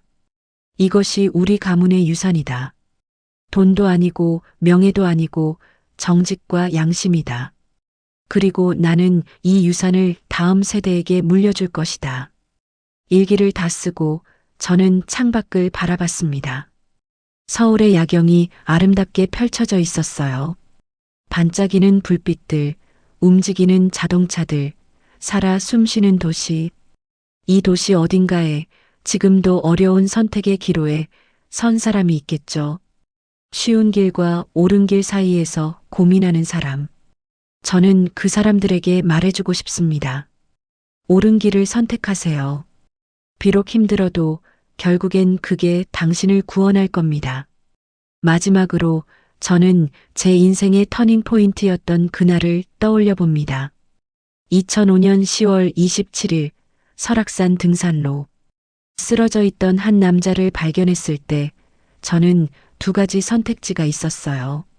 하나는 119만 부르고 내려가는 것. 안전하고 편한 선택이었죠. 다른 하나는 직접 업고 내려가는 것. 힘들고 위험한 선택이었습니다. 저는 후자를 택했어요. 왜였을까요? 아버지가 그렇게 가르치셨으니까요. 어려운 사람을 보면 도와야 한다고, 옳은 일을 해야 한다고.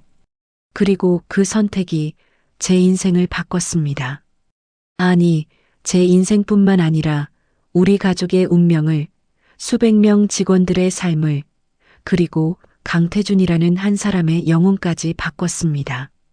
작은 선택이 만든 큰 변화. 이것이 제가 인생에서 배운 가장 큰 교훈입니다. 여러분께 묻고 싶습니다. 만약 여러분이 그날 제 자리에 있었다면 어떤 선택을 하셨을까요? 쓰러진 사람을 그냥 지나치셨을까요? 아니면 직접 업고 내려가셨을까요? 쉬운 길을 택하셨을까요? 아니면 옳은 길을 택하셨을까요? 정답은 없습니다. 각자의 상황과 판단이 다르니까요. 하지만 한 가지만큼은 확실합니다. 옳은 일을 하면 비록 당장은 힘들어도 결국엔 좋은 결과가 온다는 것. 아버지가 25년을 기다렸듯이 저도 20년을 기다렸듯이 때로는 오래 걸릴 수 있어요. 하지만 반드시 옵니다. 진실은 언젠가 드러나고 양심은 언젠가 빛을 발하니까요. 지금 이 영상을 보고 계신 여러분, 혹시 지금 어려운 선택의 기로에 서 계신가요? 쉬운 길과 옳은 길 사이에서 고민하고 계신가요? 저는 감히 말씀드립니다. 옳은 길을 선택하세요. 비록 그 길이 험하고 외로워도 그 길이 결국 당신을 올바른 곳으로 인도할 겁니다. 그리고 당신의 그 선택이 다음 세대에게 귀한 유산이 될 겁니다. 제 아버지가 저한테 그랬듯이 저도 제 아이들한테 그랬듯이요. 여러분의 인생에도 분명 터닝 포인트가 있었을 겁니다. 어떤 선택을 하셨나요? 그 선택이 어떤 결과를 가져왔나요? 혹시 후회되는 선택이 있으신가요? 아니면 자랑스러운 선택이 있으신가요? 댓글로 여러분의 이야기를 나눠주시면 좋겠습니다. 여러분의 경험담이 또 다른 누군가에게는 큰 위로와 용기가 될 테니까요. 우리는 혼자가 아닙니다. 우리 모두 같은 길을 걷고 있는 동행자들입니다. 오늘도 긴 이야기를 끝까지 들어주셔서 감사합니다. 이 이야기가 여러분의 마음에 조금이라도 닿았기를, 그래서 여러분의 선택에 작은 도움이라도 됐기를 바랍니다. 다음에도 좋은 사연으로 찾아뵙겠습니다. 구독과 좋아요, 댓글은 저에게 큰 힘이 됩니다. 여러분, 오늘도 행복한 하루 보내세요. 그리고 기억하세요. 옳은 선택은 결코 당신을 배신하지 않는다는 것을. 감사합니다. 2026년 1월 10일 저는 회사 창립 50주년 기념식에 참석했습니다. 아버지가 1976년에 작은 공장으로 시작한 정수섬유가 이제는 직원 1,500명의 대기업이 됐어요. 기념식장에는 역대 직원들, 거래처분들, 그리고 가족들이 모였습니다. 제가 축사를 할 차례였어요. 여러분, 오늘 우리 회사가 50주년을 맞이했습니다.